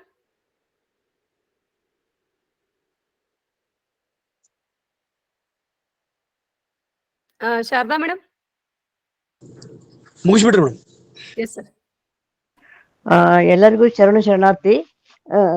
ಅದು ಏನ ಕತ್ತೆ ಉಳ್ಳಾಡೋದು ಅದೆಲ್ಲ ಏನ ಇಲ್ಲ. ಬಹುಶಃ ಈಗ ಯಾವುದೇ ಒಂದು ಐತಿಹಾಸಿಕ ಒಂದು ಮಾನ್ಯುಮೆಂಟ್ ತಗೋರಿ ನೀವು ಎಲ್ಲಾನು ಎಷ್ಟ ನಮ್ಮ ಅವಜ್ಞೆಗೆ ಒಳಗಾಗ್ಯದ. ಆಮೇಲೆ ನಮ್ಗೆ ಆ ಐತಿಹಾಸಿಕ ಪರಂಪರೆ ಪ್ರಜ್ಞೆ ಇಲ್ಲ. ಅದಕ್ಕ ಹಾಗಾಗಿ ನಾವು ಯಾವುದನ್ನ ನೆಟ್ಟಿಗೆ ಇಟ್ಕೊಂಡಿವ್ರಿ, ನಾವು ಯಾವ್ದು ನೆಟ್ಟ ಇಟ್ಕೊಂಡಿಲ್ಲ. ಇಲ್ಲಿ ಬದಾಮಿಯೊಳಗ ನೋಡ್ರಿ ನೀವು ಎಲ್ಲಾ ಇಲ್ಲಿ ಐಹೊಳೆ ಗುಡಿಗಳ ಇದ್ರ ಮೇಲೆ ಎಲ್ಲಾ ಕುಳ್ಳು ಹಚ್ತಾರ, ಬಟ್ಟೆ ಒಣಾಕ್ತಾರ, ಆಮೇಲೆ ರಾಶಿಯನ್ನ ಮಾಡ್ತಾರ ಇಲ್ಲಿ ಇದರಲ್ಲಿ ಗುಡಿಗಳಲ್ಲಿ ಪ್ರಾಂಗಣದಲ್ಲಿ. ಇಂಥವು ಎಲ್ಲಾ ಆಗ್ತಾನೆ ಇರ್ತಾವ, ಎಲ್ಲಾ ಕಡೆನೂ ಆಗ್ತಾ ಇದಾವ. ಅದು ನಾವು ಮುತುವರ್ಜಿ ವಹಿಸಿ ಅದನ್ನ ನಾವು ಒಳ್ಳೆ ರೀತಿಯಿಂದ ಸುಸ್ಥಿತಿಯೊಳಗೆ ಇಟ್ಕೊಳ್ಳುವುದಿಲ್ಲ. ಅದು ನಮ್ಮ ಒಂದು ಏನಂತೀರಿ ಒಂದು ಅಲಕ್ಷ್ಯ. ನಮ್ಗ ಐತಿಹಾಸಿಕ ಪ್ರಜ್ಞೆ ಇಲ್ಲ, ನಮ್ಮ ಪರಂಪರೆಯನ್ನು ಉಳಿಸ್ಕೋಬೇಕನ್ನುವಂತ ಕೆಚ್ಚೆ ಇಲ್ಲ. ಅದು ಒಂದು ಕಾರಣ ಅಂತ ನನಗ ಅನಿಸ್ತದೆ. ಧನ್ಯವಾದಗಳು. ಧನ್ಯವಾದಗಳು ಮೇಡಮ್. ಬಹಳ ಅತ್ಯುತ್ತಮವಾಗಿರುವಂತಹ ಸಂವಾದದಲ್ಲಿ ಎಲ್ಲರೂ ಪಾಲ್ಗೊಂಡಿದ್ದಕ್ಕೆ ಎಲ್ಲ ಶರಣು ಬಂಧುಗಳಿಗೆ ಶರಣಾರ್ಥಿಗಳನ್ನ ಹೇಳ್ತಾ, ಇವತ್ತು ನಿಜವಾಗ್ಲೂ ಡಾಕ್ಟರ್ ಸುಮಂಗಲಾ ಮೇಡಮ್ ಬಹಳ ಅದ್ಭುತವಾಗಿರುವಂತ ವಿಚಾರ ಚಿಂತನೆಯನ್ನ ಮಂಡಿಸಿದ್ರು. ಅವರಿಗೂ ಅನಂತ ಶರಣಾರ್ಥಿಗಳನ್ನ ನಾನು ಹೇಳ್ತಾ, ಮುಖ್ಯವಾಗಿ ಈಗಾಗಲೇ ಸರ್ ಹೇಳ್ದಂಗೆ ಸಾಕಷ್ಟು ವಿಷಯಗಳನ್ನ ಸಂಶೋಧನಾತ್ಮಕವಾಗಿ ಹೆಕ್ಕಿ ತರುವಂತ ವಿಷಯಗಳನ್ನ ಸರ್ ನಮ್ಮೆಲ್ಲರಿಗೂ ಆಲೋಚನೆ ಮಾಡುವಂತೆ ಅನೇಕ ಲೇಖನಗಳ ಮೂಲಕವಾಗಿ ತಿಳಿಸಿದ್ದಾರೆ. ಅವ್ರಿಗೂ ಸಹಿತ ಧನ್ಯವಾದಗಳನ್ನ ಹೇಳ್ತೀನಿ. ಒಳ್ಳೆಯ ಮಾರ್ಗದರ್ಶನ ನುಡಿಯ ಮೂಲಕವಾಗಿ ಸರ್ ಸಾಕಷ್ಟು ಒಂದು ನಮ್ಮನ್ನ ವೈಚಾರಿಕ ಚಿಂತನೆಗೆ ಒಳಪಡಿಸಿದ್ದಕ್ಕೆ ಅವ್ರಿಗೂ ಸಹಿತ ಧನ್ಯವಾದಗಳನ್ನ ಹೇಳ್ತೀನಿ. ಡಾಕ್ಟರ್ ಸುಮಂಗಲಾ ಮೇಡಮ್ ಅವ್ರಿಗೆ ಸರ್ ಹೇಳಿದಂತೆ ಈ ಎಲ್ಲವನ್ನ ಸಹಿತ ಲೇಖನ ರೂಪದಲ್ಲಿ ತಂದು ಕೊಟ್ರೆ ಮುಂದಿನ ಪೀಳಿಗೆಗೆ ಇದನ್ನೆಲ್ಲ ಓದ್ಲಿಕ್ಕೆ, ಯಾಕಂದ್ರೆ ಇವತ್ತು ನಾವು ನೋಡ್ತಾ ಇರುವಂತಹ ಪಠ್ಯ ಪುಸ್ತಕದ ಅನೇಕ ವಿಷಯಗಳು ಇವೆಲ್ಲ ಏನಾಗಿದೆ ಅಂದ್ರೆ ಕೆಲವೊಂದು ಕಥೆಗಳು ಅಥವಾ ಯಾವುದೋ ಒಂದು ಇದನ್ನ ಮಧ್ಯದಲ್ಲಿ ಇದೆ ಏನೋ ಅನ್ಸುತ್ತೆ, ಅಥವಾ ಯಾವುದಕ್ಕೂ ತಾರ್ಕಿಕವಾಗಿರುವಂತ ಒಂದು ಲಾಜಿಕ್ ಸಿಗ್ತಾ ಇಲ್ಲ ನಮ್ಗೆ. ಅದ್ರ ಜೊತೆಗೆ ಕೆಲವೊಂದು ಕಡೆ ಬೇರೆ ಇಶ್ವಿಗಳು, ಇನ್ನೊಂದು ಕಡೆಗೆ ಆ ಒಂದು ವೈರುಧ್ಯತೆಗಳು ಕಂಡು ಬರ್ತಾ ಇದೆ. ಇದೆಲ್ಲದಕ್ಕೆ ನಾವು ಉತ್ತರ ಹುಡುಕ್ಬೇಕು ಅಂದ್ರೆ ಇಂತಹ ವೇದಿಕೆ ಮೂಲಕ ಸರ್ ಅವರು ವೈಚಾರಿಕವಾದ ಚಿಂತನೆಯ ಮೂಲಕವಾಗಿ ನಮ್ಮನ್ನ ಒಳಪಡಿಸ್ತಾ ಇದ್ದಾರೆ. ಅದ್ರ ಜೊತೆಗೆ ಸಂಶೋಧನಾತ್ಮಕ ಲೇಖನಗಳನ್ನ ಅವ್ರು ಹೊರತಂದಿರೋದು ನಮ್ಮನ್ನ ಇನ್ನಷ್ಟು ಆಲೋಚನೆಗೆ ಹಚ್ತಾ ಇದೆ. ಸುಮಂಗಲಾ ಮೇಟಿ ಮೇಡಮ್ ಸಹಿತ, ಡಾಕ್ಟರ್ ಸುಮಂಗಲಾ ಮೇಟಿ ಮೇಡಮ್ ಸಹಿತ ಈ ನಿಟ್ಟಿನಲ್ಲಿ ಲೇಖನಗಳ ರೂಪದಲ್ಲಿ ತಾವೆಲ್ಲವನ್ನು ಸರ್ಗೆ ಕೊಡ್ತೀರಾ ಅಂತ ತಿಳ್ಕೊಂಡು ಭಾವಿಸ್ತಾ, ಪುನಃ ಇಂಥ ವೈಚಾರಿಕ ಆಲೋಚನೆಯ ಉಪನ್ಯಾಸಗಳಿಗೆ ತಾವು ನಮಗೆ ಸಿಗ್ತೀರಾ ಅನ್ನೋ ಆಶಾಭಾವನೆಯೊಂದಿಗೆ ತಮ್ಮೆಲ್ಲರಿಗೂ ಸಹಿತ ಶರಣಾರ್ಥಿಗಳನ್ನ ಹೇಳ್ತಾ, ಒಂದು ಅತ್ಯುತ್ತಮವಾದ ಸಂವಾದದಲ್ಲಿ ಪಾಲ್ಗೊಂಡಿರುವ ಎಲ್ಲ ಶರಣು ಬಂಧುಗಳಿಗೆ ಅನಂತ ಶರಣಾರ್ಥಿಗಳನ್ನ ನಾನು ತಿಳಿಸ್ತಾ, ಈಗ ಕೊನೆಯದಾಗಿ ವಚನ ಮಂಗಳವನ್ನ ರತ್ನಕ್ಕ ಕಾದ್ರೋಳಿ ಮೇಡಮ್ ಅವ್ರು ಮಾಡ್ಬೇಕು ಅಂತ ವಿನಂತಿಸ್ಕೊಳ್ತಾ ಇದ್ದೀನಿ. ಮೇಡಮ್.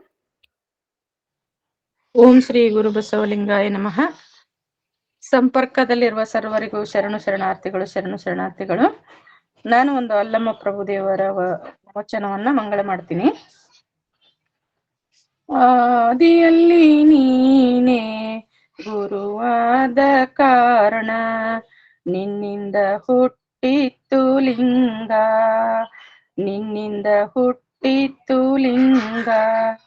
ಆದಿಯಲ್ಲಿ ನೀನೇ ಲಿಂಗವಾದ ಕಾರಣ, ನಿನ್ನಿಂದ ಹುಟ್ಟಿತ್ತು ಜಂಗಮ.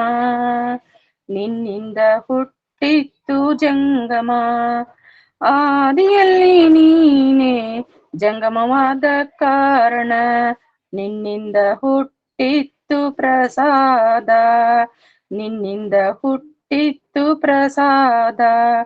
ಆದಿಯಲ್ಲಿ ನೀನೇ ಪ್ರಸಾದಿಯಾದ ಕಾರಣ, ನಿನ್ನಿಂದ ಹುಟ್ಟಿತ್ತು ಪಾದೋದಕ.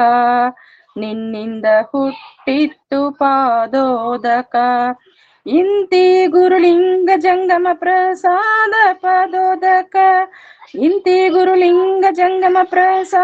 ಪಾದೋದಕ, ಸ್ವರೂಪ ನೀನೇ ಆದ ಕಾರಣ, ಜಂಗಮ ಪ್ರಾಣಿಯಾಗಿ ಸದಾಚಾರಿಯಾದೆ ಅದು ಕಾರಣ. ನೀನೇ ಸರ್ವಾಚಾರ ಸಂಪನ್ನನಾಗಿ,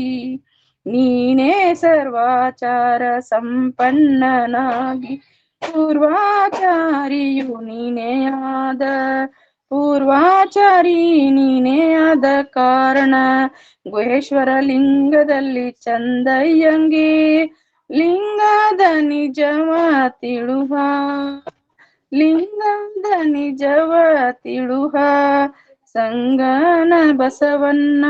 ಸಂಗನ ಬಸವನ್ನ ಸಂಗನ ಬಸವಣ್ಣ ಶರಣು ಶರಣು.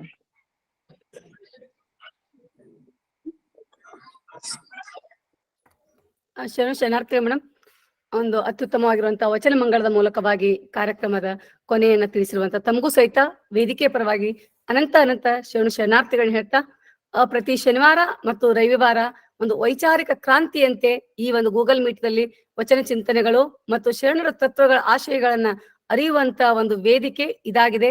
ತಾವೆಲ್ಲರೂ ಪುನಃ ಮುಂದಿನ ಶನಿವಾರ ಮತ್ತೆ ಈ ಒಂದು ವೇದಿಕೆಗೆ ಪಾಲ್ಗೊಳ್ತೀರಾ ಅನ್ನೋ ಆಶಾಭಾವನೆಯೊಂದಿಗೆ ಇಂದಿನ ಕಾರ್ಯಕ್ರಮವನ್ನು ಮುಗಿಸ್ತಾ, ಇವತ್ತು ಉಪನ್ಯಾಸ ನೀಡಿದಂತ ಡಾಕ್ಟರ್ ಸುಮಂಗಲಾ ಮೇಡಮ್ ಅವರಿಗೂ ಹಾಗೂ ಮಾರ್ಗದರ್ಶನ ಮಾಡಿದಂತ ಡಾಕ್ಟರ್ ಶಶಿಕಾಂತ್ ಪಟ್ಟಣ್ ಸರ್ ಅವರಿಗೂ, ವಚನ ಪ್ರಾರ್ಥನೆ ಮಾಡಿದ ವಿದ್ಯಾ ಮಗ್ದುಮ್ ಅವ್ರಿಗೂ, ವಚನ ಮಂಗಳ ಮಾಡಿದಂತ ಪಾದೋಳಿ ಮೇಡಮ್ ಅವ್ರಿಗೂ ಸಹಿತ ನಾನು ಅನಂತ ಧನ್ಯವಾದಗಳನ್ನ ಹೇಳ್ತಾ, ಎಂದಿನಂತೆ ಪುನಃ ಮುಂದಿನ ಶನಿವಾರ ನಾವೆಲ್ಲ ಭೇಟಿಯಾಗೋಣ. ಎಲ್ಲರಿಗೂ ಶರಣಾರ್ಥಿಗಳು. ಎಲ್ಲರಿಗೂ ಶರಣಾರ್ಥಿಗಳು. ದಾನಮ್ಮ ಜಳಕಿಯವರು ನಿಮಗೂ ಶರಣಾರ್ಥಿಗಳು. ಶರಣಾರ್ಥಿ ಅಪ್ಪಾಜಿ, ಶರಣಾರ್ಥಿ. ತುಂಬಾ ಚೆನ್ನಾಗಿ ನಿರೂಪಣೆ ಮಾಡಿದ್ದಕ್ಕೆ ಇವತ್ತಿನ ಗೂಗಲ್ ಮೀಟ್. ಶರಣಾರ್ಥಿ ಅಪ್ಪಾಜಿ, ಶರಣಾರ್ಥಿ. ಎಲ್ಲರಿಗೂ